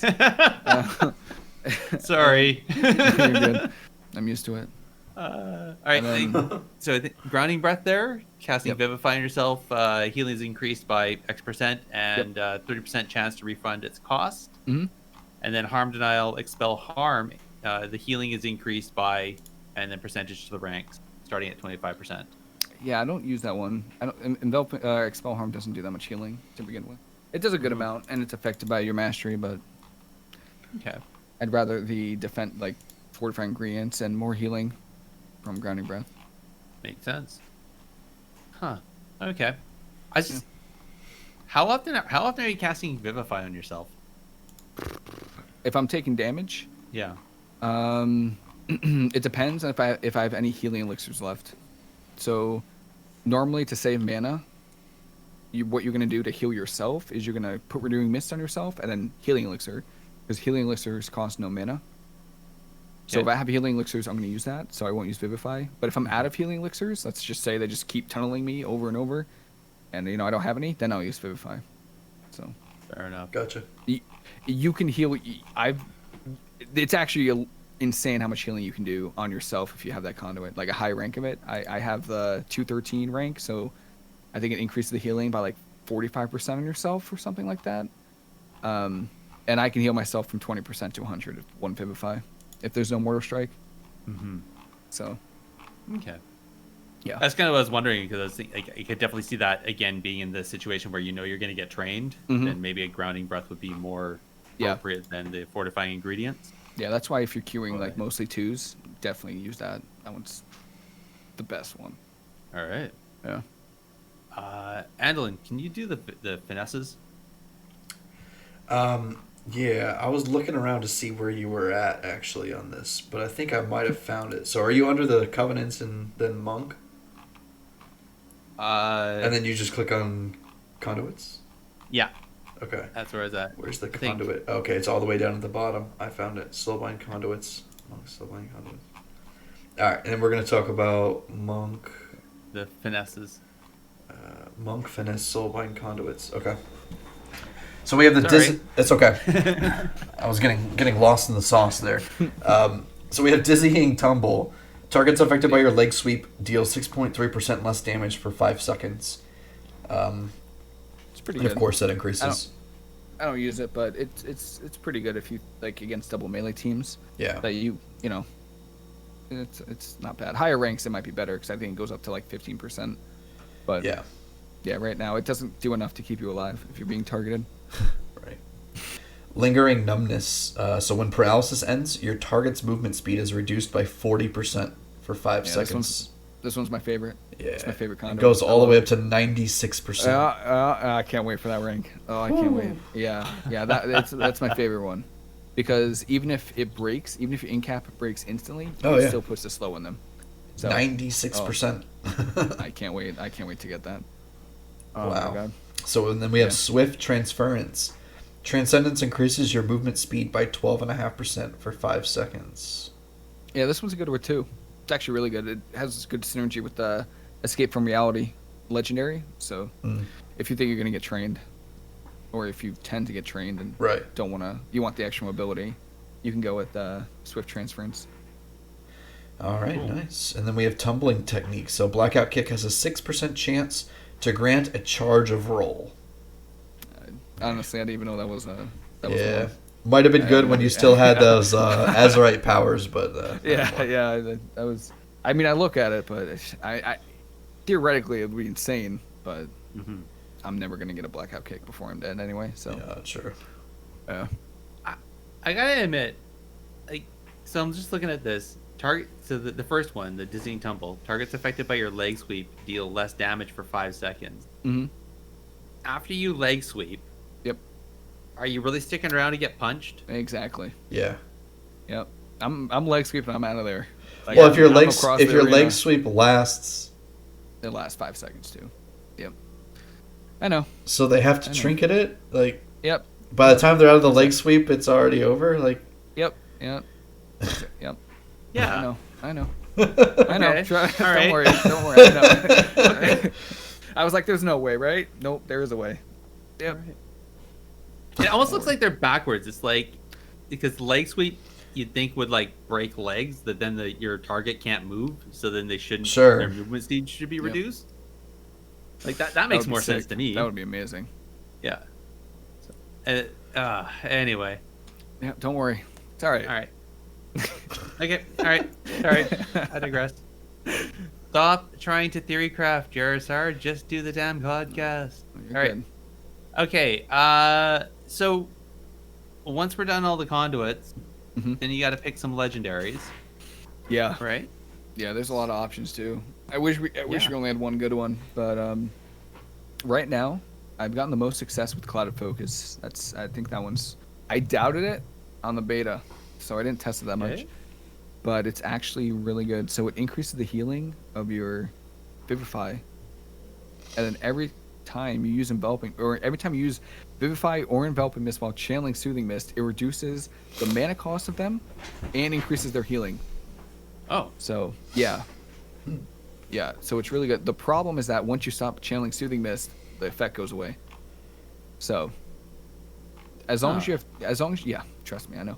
As long as you can free cast, or you get some kind of time to heal, it's worth it because the mana reduction and the increased healing is really good. And then a little bit more advanced, but you can Thunder Focus Tea. You know how Thunder Focus Tea has 2 charges with Focus Thunder, with Yep. Vivify. You can go Thunder Focus Tea, Vivify, Vivify, and that gives you 2 charges of it. And then you can use Enveloping Mist, and that Enveloping Mist will do more healing and cost less mana. yeah, So that's kind of what I've been doing to kind of conserve mana. gotcha. Yeah. That's kind of complex though. It, Yeah.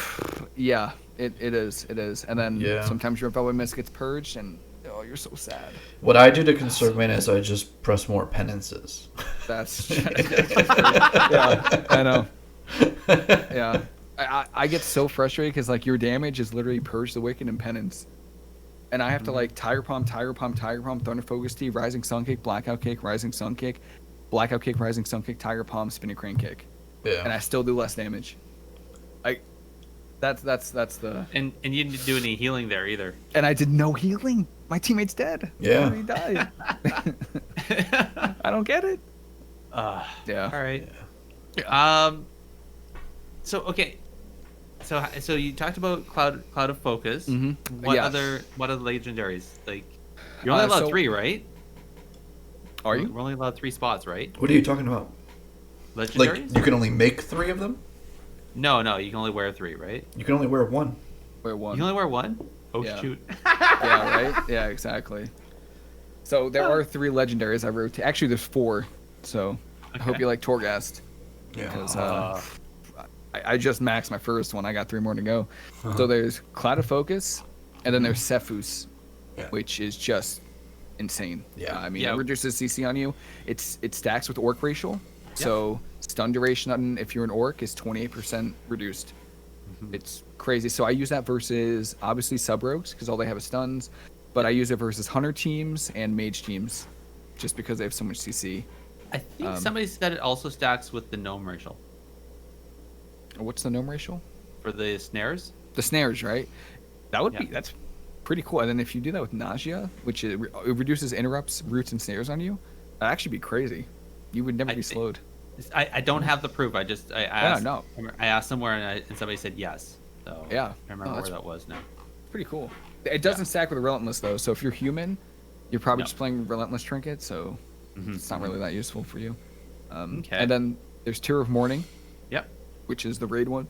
It increases the healing of like this. So when you have Renewing Mist up, Vivify heals your main target and then all targets with Renewing Mist on them. and that's what it buffs. It buffs that healing to the Renewing Mist. Okay. So if you're playing against casters like Ellie Shaman, pretty much Ellie Shaman, Shadow Priest sometimes, Destro Locks too, if they have some like spread pressure. I use it versus that basically so we don't get rot down. Yeah. Okay. Basically And then- turns into a big chain heal. Yeah, it's huge heal. Huge. It's really nice. And then the last one is kind of just fun if you are frustrated getting trained by melee, and that's Escape from Reality. It lets you port a second time after you port. It's like 10 seconds after you port, you can port again. So if you're getting tired of getting tunneled, use Escape from Reality and port again. All right. I don't use it that often though, because normally if they can get to me, I'm dead. Yeah. So like, if I could run for 10 minutes straight in an arena, but if they land one stun on me, I'm a goner. So Yeah. normally I just go with like Sepfus if there's stuns. No, it makes sense. Yeah, like I mean I could port, but eventually they'll get to me. They're gonna get to me, and I'll be dead. All right.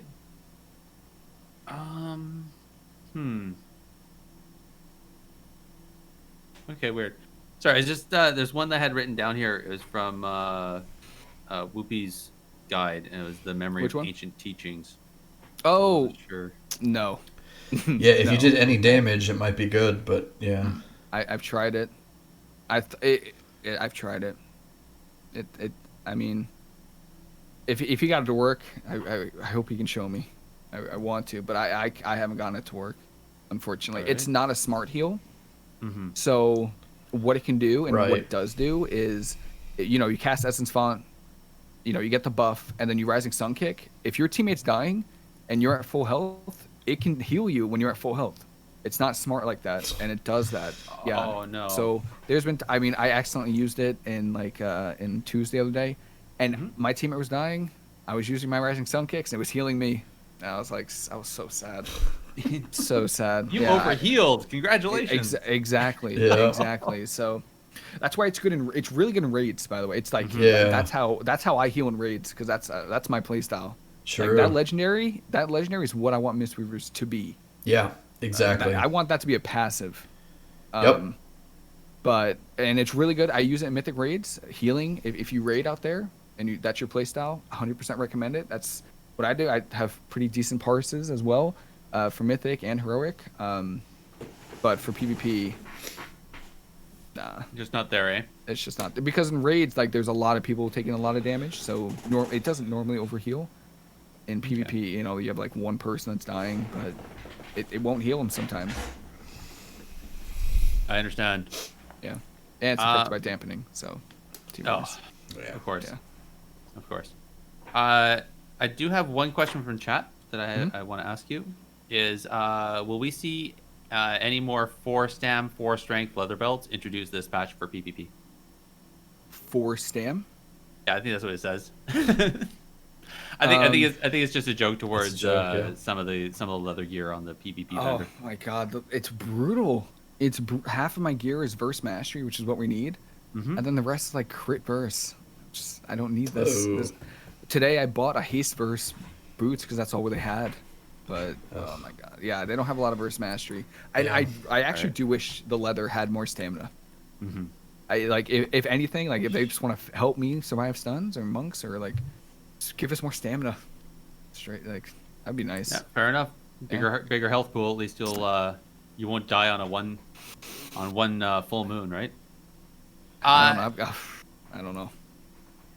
I've been hit by a 28k full moon. Yeah, exactly. I don't even think my DK has 28k health. Yeah. Yeah. Yeah. Well, he's only eye level 170. Like I have. Oh, Yeah. that's I'm not. Yeah. I'm 224 item level and I got hit for a 30k. Don't worry about it. Ouch. Yeah. All right. We talked. So that was one thing. We did talk briefly about the stats being versatility, haste, and then you said Verse mastery. verse mastery, haste, crit. Mm-hmm. Is there any soft caps? Like, is there any like soft cap of haste you're trying to get to like get extra ticks or anything like that, or is it just like? Not really. Not. I mean, we do have that awkward, GCD on Soothing Mist. So normally, if I get to like 10% haste, it starts to feel a little bit better. But I don't want to like hard say that, so like people are trying to get haste. I just get the PvP gear that has haste verse or verse mastery 100%. Like if there's that option, verse mastery. If not, go haste verse. Okay. Also, maybe you guys know, I'm confused on the weapons because for some people there's an offhand that has verse mastery. for Yes, casters. I know. Okay, but that doesn't show for me.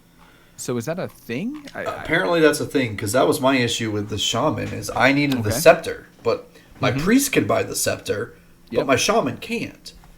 And Yeah, it's like, what the heck, man? So I don't know. I guess like you can't get it. It's only available for some classes. Some classes have different options than others. Someone told me it's based on what covenant you choose because of like transmog. Oh. So like I think it's Kyrian Mistweaver or Night Fae Mistweaver that can get the verse mastery offhand. But because I'm Venthyr, I can't get it, and I only have That's crit the verse. stupidest thing I've ever heard. Yeah. So that doesn't different sound covenants. That's what someone told me. So Yeah. swap covenants, buy it, and then Yep. just do the catch-up mechanic. Yep, and you'd keep that. You would keep it. Yes. Yeah. Yeah, that's what people are doing. Because I think the same case is for Demon Hunters. I think Demon Hunters want, I believe it's haste verse, and I think Night Fae doesn't offer that, and that's their best covenant. I think they'd go a different. I think they choose a different covenant, and then they swap Yeah. to Night Fae, so they can keep the haste verse glaive. I'm Crazy. pretty sure. Crazy. Why they wouldn't Yeah. just make it available for you to buy? I don't know. I don't know. I don't know why. But yeah. Yeah, I heard that as well, but I didn't think that was actually true. But maybe it That's is. what I've been told. That's what I've been told. Yeah. It's based on the covenant for transmog. Yeah. Transmog is the actual end game. Yeah. Yeah. Yes. Wow. All right. I don't know. Okay. Just yeah. Huh. So let's Okay. see. What else do we have? Why don't we talk a little bit about strategies? So and what kind of compositions we're running. Okay. Sounds great. Yeah. So if you're looking for the best, Ret Warrior Yeah. is probably your best. I mean, mostly because they can help you in almost any situation. Reds have Bop, Blessing of Sank. Sacrifice, Freedoms. I mean, healing. You know, they got a lot of good stuff. Arms Warriors have Disarm. Do they beat duel you if they need sometimes it. in healing? It depends how long the match is. Okay. Yeah. Yeah. Sure. If it's like less than a minute, 2 minutes, yeah, they're beating me. They're beating me in healing. Yeah. Anything longer, normally I can get them. Yeah. If you don't know, Red Warrior Turbo is insane. So Enhancement Shaman, Arms Warrior, for pretty much the same reason. Enhancement Shaman have less utility, but they have a lot of healing. So if you need the off healing, or if you're in CC, they can heal themselves. So Turbo's pretty good. My favorite right now to queue is Demon Hunter Boomkin.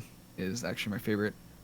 Demon Hunters I know aren't the best, so it's not really the best comp Yeah. to play with a Mistweaver at least.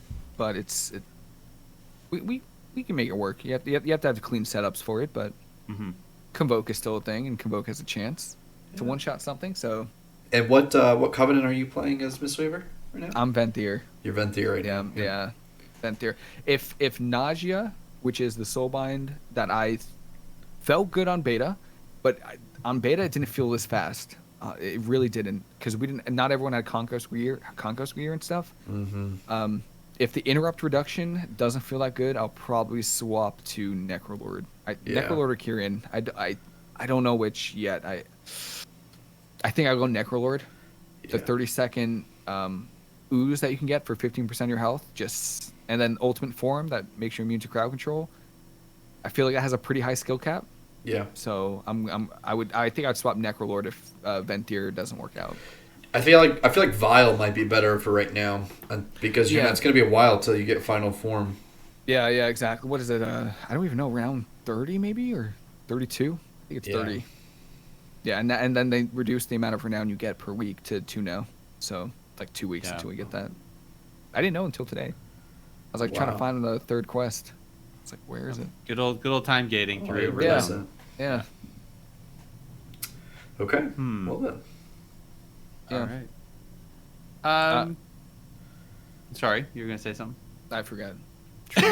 I was about to say something. I know I was, but I forgot. Yeah. All right. So we just covered all the comps, right? Just Yeah, wanna those. make sure. Yeah. Yep. Yep. All right. How do you win? Get a kill on the other team, hopefully. First. Normally, I Seed. what you're Seed? gonna do is in this. Yeah. See how many times I've lost to that thing? Yep. It's so frustrating. Hallie's bop it. What can I do? Oh, What can I do? I can't do anything. sweet. Yeah, right. Normally, as a my role as a Mistweaver, obviously it's to keep your team alive as long as you can. If let's just say I'm playing my Balanced Druid Demon Hunter. Yep. My role is gonna be to paralysis, leg sweep the healer. That's normally what I do. Yeah. And then my Demon Hunter is gonna stun the kill target. If I can get something off, if I can ring a piece them out of line or something to make it a little bit difficult for the healer or interrupt with it, that's what I'll do. Okay. Outside of that, you're healing. Would and you trying to say? live. Are you the one setting up the go then, or are you just participating in it? Like, who would start it then? Most of the time it's me. Most of the time Okay. it's me. Sometimes I won't leg sweep the healer, so I'll go for paralysis on the healer. My Balanced Druid will get a root beam off the paralysis, just so that so paralysis just keeps the healer in line of my Balanced Druid. Yep. So now that we know it's in line, we'll get the root beam, and then that's when my Demon Hunter will paralysis or imprison the off DPS, and then we'll stun the kill target and try to kill the kill target pretty much. All right. Yeah. And then I'll try to do a leg sweep off stun DR. Maybe the healer trinkets the root beam, and I just leg sweep off normally is ideal what we can do. Because you're staying right there just in case, kind of thing. Yeah. Because root beam and leg sweep are both on a 1 minute cooldown, so it just lines up so nice. Yeah. Yeah. Maybe even if they don't trinket, I hang out to get a leg sweep after it's over. Maybe get a trinket there. Yeah. Cool. Makes We sense. do that every minute. Yeah. And how do I kill you? How do they kill me? Yeah. Stun. Just stun me. Just stun me. That's it. Yeah. That's all you gotta do. Press your buttons. Just gotta stun me. How do I die? I'm trying to think of a comp I'm scared of. RMP, notorious. I hate when it's good. It's been good for like 3 expansions now. So if I'm queuing against RMP, which is probably I'd say it's the scariest comp for Mistweavers. I just let my teammates know, listen, if they open me, I need help.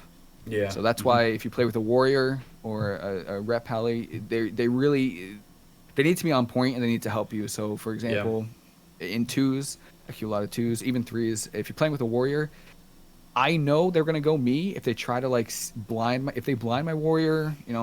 Try to CC my warrior. I know they're going me. They're not gonna waste their blind on a warrior to not try to kill me. So what my warrior will do is they'll trinket, they'll intervene me to take some of the damage. If they don't have it, they'll fear the DPS. If there's no fear, they'll Stormbolt. Or if they trinket, my warrior will Stormbolt. I'm playing with a rep pally and I'm stunned. Hopefully they use Blessing of Sank. Yeah, Sank. And stuff like that just to help me out. And then that's normally the scariest part versus RMP is the opener. If you don't overreact and you keep your trinket, I know it seems like we have a lot of cooldowns. Trinket is your best cooldown as a Mistweaver. Yeah. You need to save that. That's as long as I have trinket in a game, I know I'm safe. I know my team is safe 100% because we have a lot of healing. We have a lot of healing output. And I know if I trinket, if I have trinket, I know I can keep my team alive. Okay. So the longer you can hold trinket, the better. That makes a lot of sense then. Yeah. It's just, from the sounds of it, you have a lot of healing. You just don't have the longevity. You don't have the endurance for the match. No, my team is normally surprised when we win a few games. I just tell them, as long as I have mana and I'm not dead, I can keep you alive. Yeah.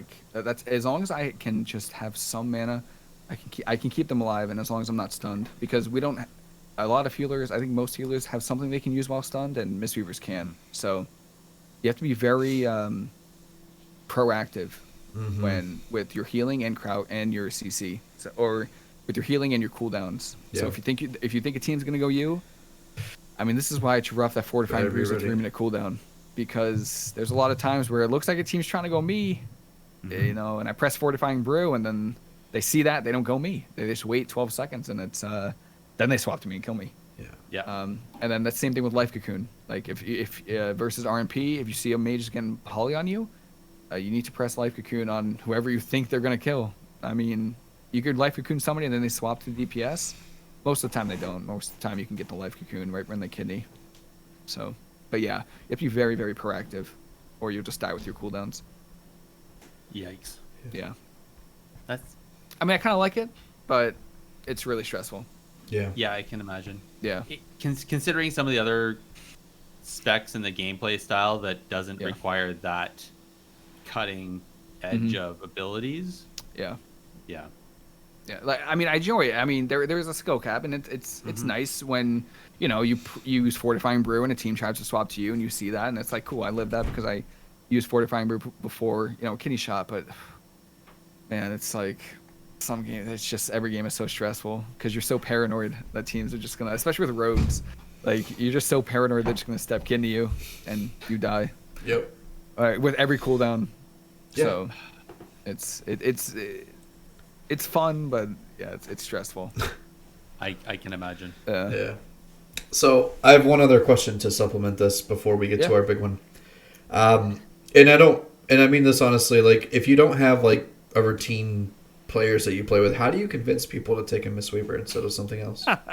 I keep queuing until they invite me. Okay. I really You do. just- I use yeah. looking for a lot of people don't play with me this expansion. They Yeah. really don't. And you know what? Honestly, I have a lot of competitive people on my battle tag that they compete in tournaments. They push rating high on the ladder. I don't blame them. I don't blame them at all for not playing with me. We would lose. We really would lose every game. It's just how it is. I'm not a holy pally, pretty much. So, or a disc priest, or resto shaman, or any other healer. Yeah. So, like I don't blame them. Normally, who I queue with is looking for group. I use LFG. I try to tell them. I did convince one team I was a holy paladin, and they invited me instantly. So I just said, Holy Paladin here. They invited me. It was really great. And then they were surprised when we lost the first game, and then they kicked me. So, Fools. yeah. I mean, you got to do what you got to do. I want to queue some games. Yeah. I do have some pretty cool friends that I do twos with, but threes is tough. Threes is tough. It's hard when everyone in the community knows. You know what I mean? Like, the whole community knows Mistweavers are bad. So people know not to invite Mistweavers, you know what I mean? So it's hard, but just gotta find people that want to queue. Yeah. So that's pretty much what I've been doing. It's unfortunate that you have to like prove yourself so hard. Oh yeah, and then to every reach loss. that. Every loss is my fault. Yeah, I'm a Mistweaver. We would have won if you were a Holy Pally. Yep. I was playing with a turbo. I literally played with I was playing Mistweaver turbo and queued into Holy Pally turbo, and we lost to them. And they were like, "Yeah, we're gonna go find a Holy Paladin." I was like, "All right, good luck, guys." I was like, "Can I add you on battle tag?" No, I didn't get a response from that. I didn't get a response. So, yeah. I guess I did that for a while when we were doing RBGs a few expansions back, and there's Holy Pallies weren't in the best of spot, and I did Those were the days. All right. Those were the 2 expansions now. I'm getting real tired. Getting back to that. All right. So here we go. The big question. Yep. So what's the one thing you would change? I mean, I know you're no stranger to this question, but I give get you this. Okay. I get this a lot. Is it just one, or can I? It's just literally reel off a only few? one thing. So the pretense here is, you get called up Blizzard HQ. They want to know. They'll change anything for you. It can literally be anything, Dude, but it's only one thing. There's so many things that need to get changed. Oh my god. Okay. So one change or one spell? Can I do like little So one of each? it can be anything. It can be literally anything. Literally anything. It doesn't have to be something that existed before. Okay. You know what I would do? I would bring back the Azurite trait, Secret Infusion. That's what I would do. I know we didn't talk about it. How would you bring it back? I would want it to be. So what I would do is I would make I would make a Jade Serpent statue baseline, and I would put it as a talent. Okay. Where Jade Serpent statue In that is. crappy if you don't row. know- If you don't know what that is, Thunder Focus Tea, empowers your next spell. And what it did is it gave you a stat boost depending on what spell you use that Thunder Focus Tea on. So if you use Thunder Focus Tea Rising Sun Kick, you got a huge versatility boost. If you use Thunder Focus Tea Vivify, was Mastery. I think Enveloping Mist was Crit, and then Renewing Mist was Haste. And I just love the versatility of it. Like, if you're getting trained, Thunder Focus Tea Rising Sun Kick, you get a ton of versatility. If you need more healing, Thunder Focus Tea and Vivify. So, I would bring back Secret Infusion. But there's so many Roger, other Secret changes. Infusion. All right. Nice. Okay. Right, apparently, I'm in the Twilight Zone. Yeah. So apparently, yeah. So it's gonna. But Monka. that's not the only change. All right, I would also be like, hey, Soothing Mist, authenticity, because we need that. Life Cocoon while stunned. Oh, Why? buddy? No, Like, no, I need no, all Fortifying Brew reverted. Okay, cancel rollback. Take it to the forums, Hold away kid. the That's crane. what they. And Zen mute Focus him, Tea mute him, baked in mute the him. Thunder Focus Tea. Like, I could. I'll keep calling back with one change. Give me like 10 calls later. Yeah, You know what I mean? right? There's so many You changes. only get one. I know. I would have percent. I Secret Infusion was so good though. Oh my Yeah, God. I think we're really. I know Mistweavers are really difficult to balance though. Like I get it. I know we are difficult to balance Yeah. because in BFA all they did was like change how Life Cocoon worked, and we were broken. Yeah. Like we were broken for like 2 weeks. So I get that. Yep. We are difficult to balance because if we do too much damage, then we just fist weave and we just run teams over. We do too much healing, then we never run out of mana, and then we do too much healing. Games go into dampening. So Yeah. I get it. Like I'm sure they're doing their best. I hope. I'm optimistic. Yeah. Hopefully, please, just give me a change. I'll take anything. Get a buff to anything. Revert can only hope. Fortifying Brew. Give me back cancel roll, please. God, please, I need that. All right, Andallyn. So here's my one thing I would change. I would. Hey, your camera's back to normal. Is it? Yeah. Hey, look at that. I would change. So this is what I would do. I would want Mistweavers to have a large damage buff that was based on their teammates' health in PvP. Okay. So essentially what that would mean is, like, let's take the Threes Arena, for example. The two closest allies or whatever, based on their healths together, that would be what kind of damage buff you would get. So if you kept your teammates topped, you would do more damage as a Mistweaver. Okay. I like that. So That's more damage. I'll take. it's kind of weird because it wouldn't necessarily, like, you wouldn't be doing it for like healing per se always. Like, by doing damage you could be, you'll heal your teammates for a little bit, but it'd be more advantageous also at that point to like use something big to top your team and then be able to go big with damage or something like that. Yeah. So that's what I would I change. like that. I think that would make them a little bit more relevant because, like, they've kind of been set up right now to kind of resemble something like a glass cannon. I think they're just lacking in the cannon department. We're just glass. Yeah, just glass. Yeah. Yeah. So. Okay. Cool. I honestly really don't know. So I'm just gonna be silly and I'm gonna say give you guys a mana totem. I mean a mana statue, so you guys can. Great. No, I think you want to bring back Nimble Brew. Pretty sure. Yeah. That's pretty good. Bring back Nimble Brew. Yeah. Oh, that'd be nice. Something for mana. Something to bring back mana. I'm honest. I'm so out of touch with. As much as I've tried to understand monks, and I think this is like the third time we talked Mistweavers on this show. Yeah. The idea behind them just seems. I can't seem to wrap my head around it. I can understand a disc priest, not a problem. I can understand the other healers, not a problem. But the Mistweaver side of monks, I just never could really grasp. So Yeah. Well, if you ever have questions, I'm Yeah. more than happy. I love them. That Yeah. was And so much that's- fun. dude, that's why I bring you on the show, right? Yeah. Yeah. I love it. There you go. Yeah. All right. Best spec in the game. Cool. Best spec Best in the every game. time. Best spec, most fun. Reroll. Everyone go Mistweaver. That's all I want to see next AWC. If everybody's nerfed, nobody's nerfed. Yeah. Buff me, please. Uh, Nerf everything then. Yeah. Take what I can get. All right, let's let Justin kind of dwell on how much he wants everything else nerfed, and we'll go into PvP news and see what happened in the last couple weeks. Sure. All right. Who ordered up an extra large can of whoop ass? Let's do it. So let's do this. So Blizzard Cup, first AWC Cup Season 1 happened just last weekend. I'm not sure if you guys watched the tournaments. So first initial thought, I have to ask this: were the compositions what you expected to see in the tournaments? Justin, you're nodding your head big time here. What? Yeah. Holy Yeah? Paladin, Fire Mage. Yeah. Yeah, that's the main combo, but Rep Pally is using the tank. Legendary. Mm-hmm. Yeah. Also Yeah. expected.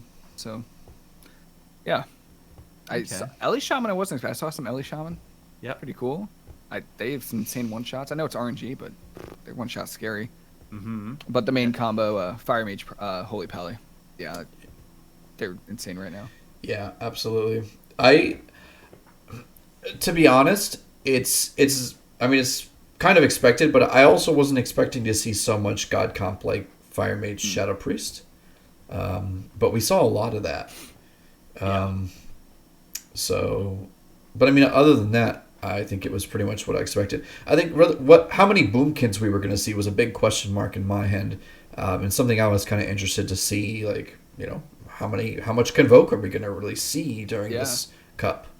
I was really surprised when Cloud9 pulled that out. Yeah. Against, OTK? Because They did against Kawhi as well in the finals too. Yeah, everyone's always like, "Oh, Convoke is so easy to stop. You just interrupt it. You know, just stop it." Yeah. But, Or just line it, right? or just line it. Yeah, exactly, right? Yeah, saw it, and it's crazy how durable balanced druids and mages are. Yeah.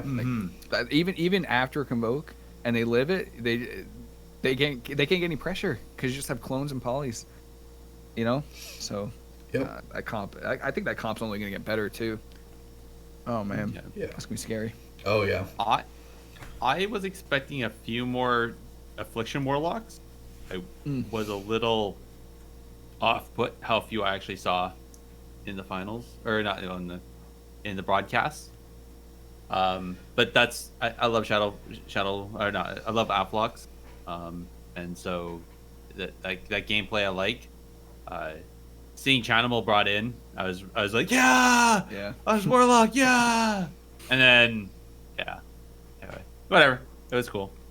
All right, so we kind of alluded to it, but congrats to Method, their EU team, for taking first place, and congrats to those guys for they got the contracts for sponsorship through Method just before the competition, so that was a bit of a shocker there. And congrats to Kawhi for taking first place. So they were just like getting stronger and stronger too. Like that was a great match. That series was insane. Yeah. You know, I was a little surprised all the way to game 7. Oh yeah. Yeah.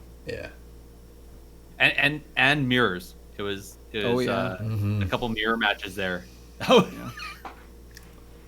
If nobody knows what we're talking about, just go to the YouTube channel and watch the grand finals of the NA Cup. Yep, youtube.com/Warcraft. Yeah, it's Cloud9 versus Kawaii. Say it wrong. Why? It's gonna take me a bit. All right. Yeah. So that was that. No AWC this weekend is going to be the MDI, but then AWC is going to follow up right before our next podcast. So make sure you go to to the YouTube channel there and get your reminders. Into hot fixes. So there was a little bit of class tuning that happened last week, which seemed to have not really changed much in PvP. No.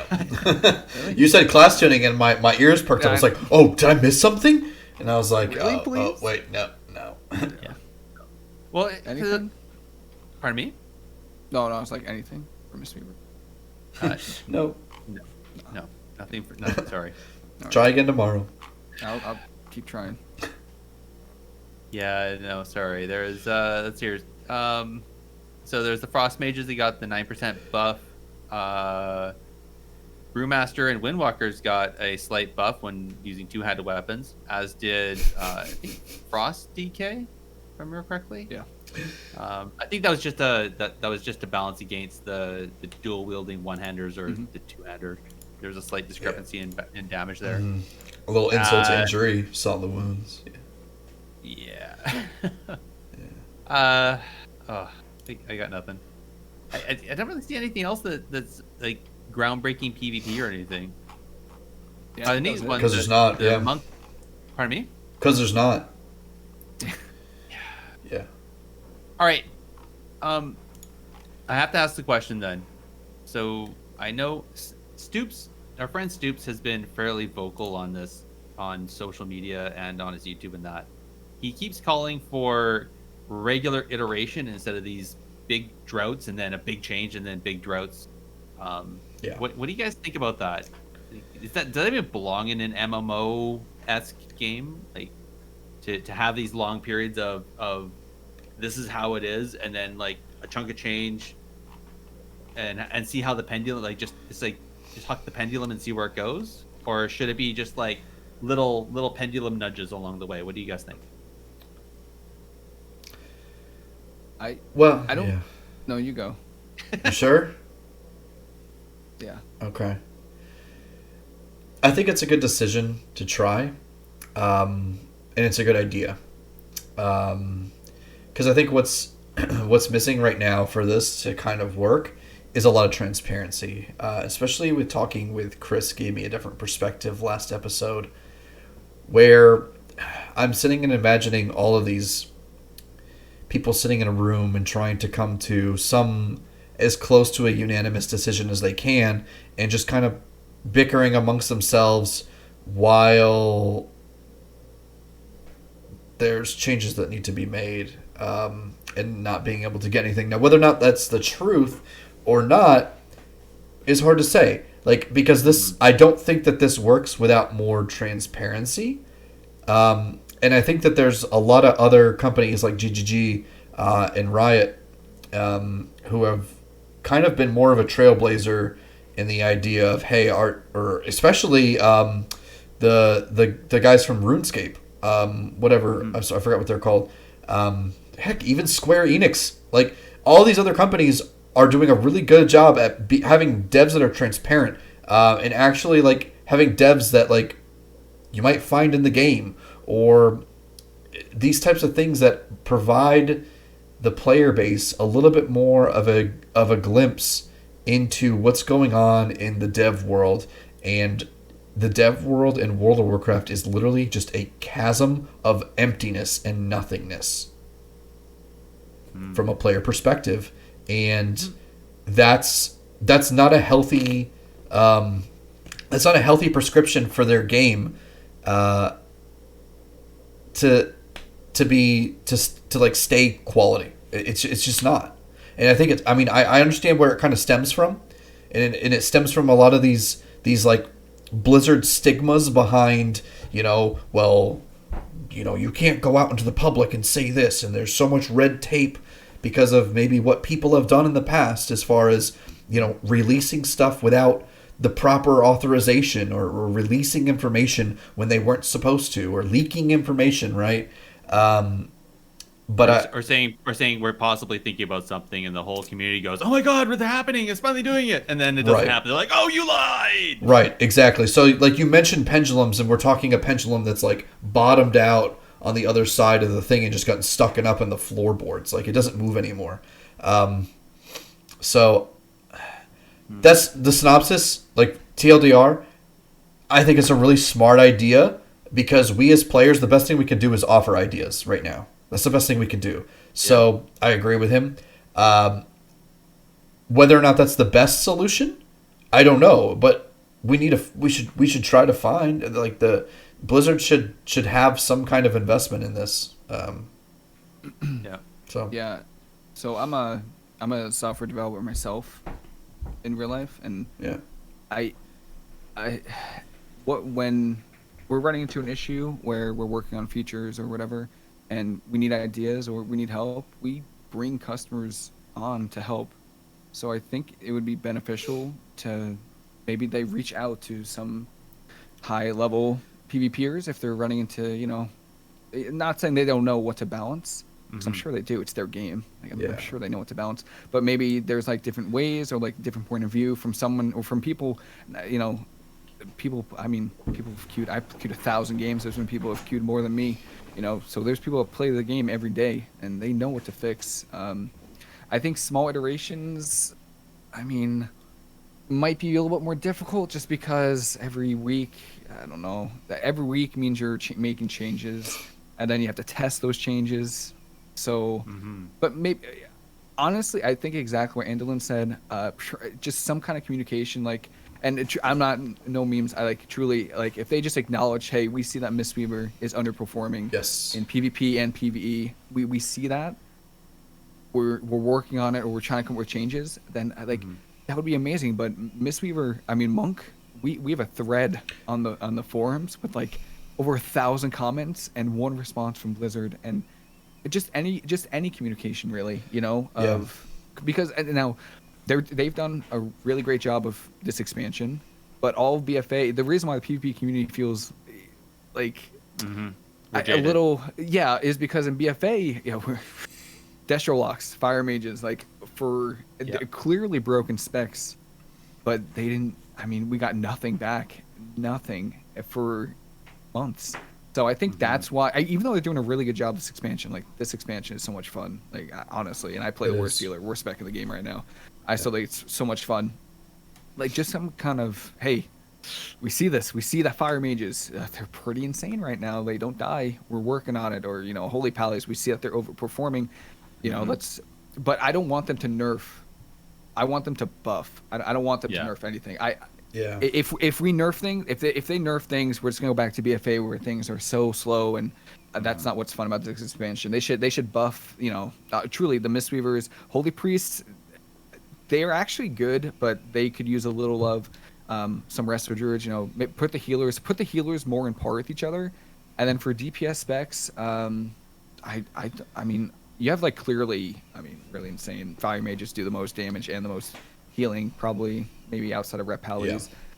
And then, you know, just buff the underperforming, you know, Fury Warriors. I know it's got a buff, but like, you know, Demo Locks. I haven't seen a Demo Lock. You know, Arcane Mages are still okay. They can work, but you know, Outlaw Rogue. I haven't seen Outlaw Rogue in 2 expansions now. Yeah. So like, they just need to buff the underperforming, and that's a really good point. Bring them up. Yeah. I feel like, honestly, buffing an Arcane Mage could honestly be the best response to RMP. Because the biggest problem that a mage is going to face is another mage. Right, yeah. So, like, the fact that if you have more people playing a different spec of mage, like, that provides a natural like, counterbalance to the whole sway of the system, essentially. You know, let's not make mages gods, all right? Let's maybe buff for different, you know, maybe, you know, Demo Lock or, you know, Outlaw Rogue. Yeah, exactly. Mages, they've been too good for too long. You know, take it down a notch. Yeah, you know? but I mean, we all watched last expansion and just watched Affliction Locks be irrelevant the whole entire spec. So exactly. that's what's scary about it in the the communication part about it is because it's like, you know, it's it just happened like just yesterday. Because I'm more than 5 minutes old to remember, like, you know, that this happened. So it's, I think I agree. Just having that acknowledgement to say, hey, we see this. We're pursuing these. This is on our radar. You know. And honestly, and I know it's YouTube chat is a little it seems a little bit toxic, but the MC bug that happens, it just like put it in a post. Like we see, we know it's a thing. Exactly. We're working on it, and then that's it. Like, and there's some acknowledgement because right now there's not a whole lot of acknowledgement that, you know, there's underperforming specs. MC bug is still a thing. Yeah. Still a thing. So stuff like that, just put in like a forum post. Plus, if you say, hey, we see that Mistweavers are underperforming, all of a sudden now you're going to get a bunch of goons go and pay for level transfers, and they're going to start boosting up their Mistweavers. Like, you're going to make Blizzard more money. Yeah, maybe. Nah, it was really bad, but that's okay. Yeah. Or you'll take more gold out of it. At least they acknowledge it. You know, we know Mistweavers are bad. Yeah, right. At least I know. Yeah. All right. You know. I agree that buffing is better than nerfing. I think that we acknowledge that even when they looked at the buffs that they just did on what we just talked about. Yeah. Everybody in the community was like, "Yeah, that's awesome." You know, rather buff instead of nerf. Yeah. I do agree. More communication is better than because, unfortunately, we even ran into the same thing where the community was putting on multitude of places their concerns in beta, and there really wasn't any communication until the data mine came out for the next version, and all of a sudden it's like, oh, they made all the changes we were looking for. That's awesome. Yeah. I almost feel like it's almost like the team is too busy that they just can't take the time to generate a post. They're too busy trying to figure out. I don't believe that one bit. They must be so busy. I can't even imagine. So busy. Yeah. But I mean, I just wish there was just anything. You know, just anything. Some just acknowledgement. I mean, we've all been busy. We've all been busy before. I mean, let's be honest. Like, because without the acknowledgement, everyone feels like, you know, MC bug. I know it's been, you know, drilled into like the caster's eyes, but like everyone's saying MC bug, but there's no acknowledgement at all. So everyone thinks that, okay, it's just we're telling them and they're not listening. Yeah. So without the acknowledgement, it just feels like, you know, all of our feedback goes nowhere. Pretty much. That's how the monks feel. Truly, that's how all the monks feel, especially Mistweavers. There's threads and threads and threads of bugs, you know, improvements that can be made, and just no acknowledgement. So like we don't even know. Like, do they see our feedback? Are they gonna? I don't know. They haven't acknowledged it. Supposedly they do, but so let's make another thread. Yeah. Just keep making them. Yeah. Gets locked out and make a new thread. Gets locked out, make a new thread. Yeah. Exactly. Yeah, exactly. Exactly. But I mean, at the end of the day, like, we're the customer in this situation. Yeah. If you as a sole provider of a service are just unresponsive to your customer, in any type of competitive situation, you would just be gotten rid of. Any other company would have just fallen. Yeah. Yeah. So it's like at the same time, yes, you're busy, but like any company that's honest about their own products and services and their own values and stuff like that. Like, okay, like we'll get into that later. But any company who's honest about those things acknowledges and recognizes, like, hey, we have to be able to listen and speak and interact with our customer. If you can't interact with your customer, then what are you doing? Who are you making this for? Are you making this for your ego? Or are you making this for your like what's going on? What's going on? Fair enough. Yeah. You know? There's just like a gap missing between like the developers and like the communication. It's just the communication. That's just how it feels like. Yeah. I'm sure they're making the changes and they know that things need to get worked on, and I'm sure they're working on them. You know. Yeah, of course. I hope so. Like, I would hope so too. Please, I'm begging you. Any changes? But but there's just the communication part that I feel is missing. Yeah, for sure. Yep. Huh. All right. Well, we can only hope and pray, and hopefully it happens before the next AWC, because I feel bad for Andallyn, I think you were moderating there for a bit, but I feel bad for all of you as having to go through the MC bug spam. Yeah, I feel bad. I feel bad for you guys. I kind of laughed a little bit about it too, because I was just oh my god, here it is. It's something where like they're actually looking at it. Maybe it'll be fixed, because I just I can't believe I was I mean I understand, like I have to moderate it, of course, but at the same time I'm just like, I feel you, chat. I kind of laughed at it, because like every time there's a rep pally that like does a ton of healing, or whenever there's like the MC bug, like you see the whole chat, it's so funny. Like I feel bad for you guys, I really do, but I'm laughing. Like it's just I am too. Just like spamming it, it's hilarious. I am too, but I feel bad. Okay, you really gotta get out of here. You actually, there was a few times I was like, Mistweaver buff? Question mark. There was a few times I was in there. I was just a little few times. Yeah. I would. There was like people asking, where are the Mistweavers? And I was like, buff us, please. Brave. Yeah. Brave. Yeah. I just used my smart TV and brought it up, and I didn't have chat up, and it was it's a much better viewing experience. Yeah, right. Yeah. Cool. Okay. A couple other items I just want to. So our friend Cherry over at the Oasis Discord, she hosted an RBG roundtable with a group of high-ranked RBGers from over there that she knows from the community. So I'll have a link for that and from her Twitch VODs. Highly recommend. It was a pretty good chat. Went through a wide range of questions that were submitted within that community, looking for answers. And so if even if you think you know RBGs, highly recommend go and watch it. You might pick up something new.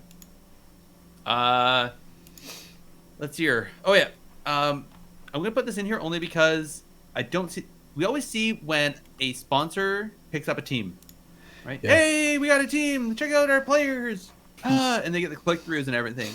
You never see the tweet or the news announcement saying that a team broke up. Yeah. Major kudos to Diablos. Diablos here. Our friend Ash, he was on the show a little while ago. Mm-hmm. He put out a very well-spoken news article, news report. So after the EU Cup, unfortunately, the Diablos team disbanded. So it's not that Diablos doesn't want to be part of WoW Esports, but just for various reasons, the team just felt that on all sides, players and sponsors. Anyway, great read. We're gonna have the tweet in there. If you want, you can go check it out right now. But I really made that today, right? Yeah, just announced that earlier today. So I really hope the players are able to find other sponsors and keep playing the AWC, because we got some good players there, right? Yeah, absolutely. Not truly PvP orientated, but I think it's important, because if you're looking for some gear and maybe you're doing the unrated PvP and you're still not quite up on the eye level you want, hey, Cataclysm Time Walking started today, and they open up the Firelands raid as part of that, and it's dropping eye level 200. So yeah, I think that might be the heroic level gear. I'm not sure. Insane. But either way, go check that out. And last but not least, there was a really cool video done on the history of the Arena World Cup, Arena World Championship. So link for that in this. Of course, I forgot to write down the person's name. I am not a good player and not a good person. Anyway, oh shoot, is Landriel or something like that? I'm trying to remember. Maybe if I clicked on the link Something here, like it'll that. have it. Anyway, sorry. There it is. So it was. Hi. Oh my gosh! I can't believe I'm. Choice. His name is Choice. Sorry. That's his name. That's the channel name at least. Anyways, Okay. he has another one talking about another video talking about the World Arena fundamentals in the AWC. He has another one, Arena fundamentals, crowd control, some other cool stuff. So go check them out if you want. It was pretty cool, actually. Definitely hit some nostalgia strings. Looking at past, like back in 2011 cups, and oh man, yeah.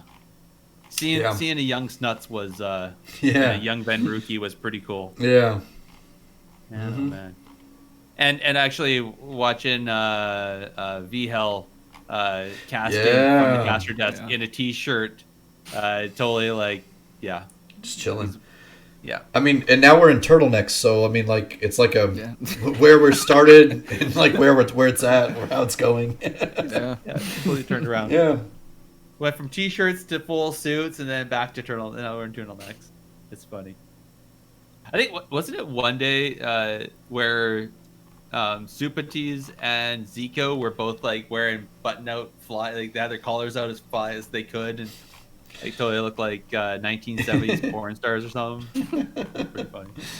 All right, that's about it for the news. Quick shout-outs. I'll start with you there, Mystical. Do you have any shout-outs that you want to give? Anyone that queues with me, thank you.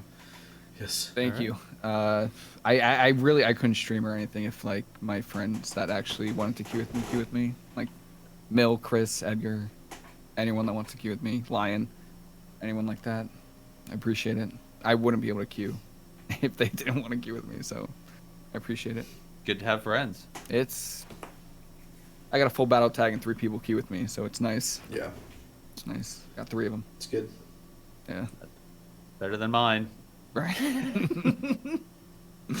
All right.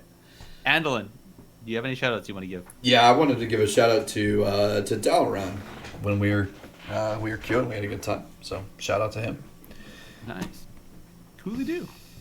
Well, I'm gonna do the standard shout-out to the Patreons and everybody that supports Warcraft Radio and therefore also supports us.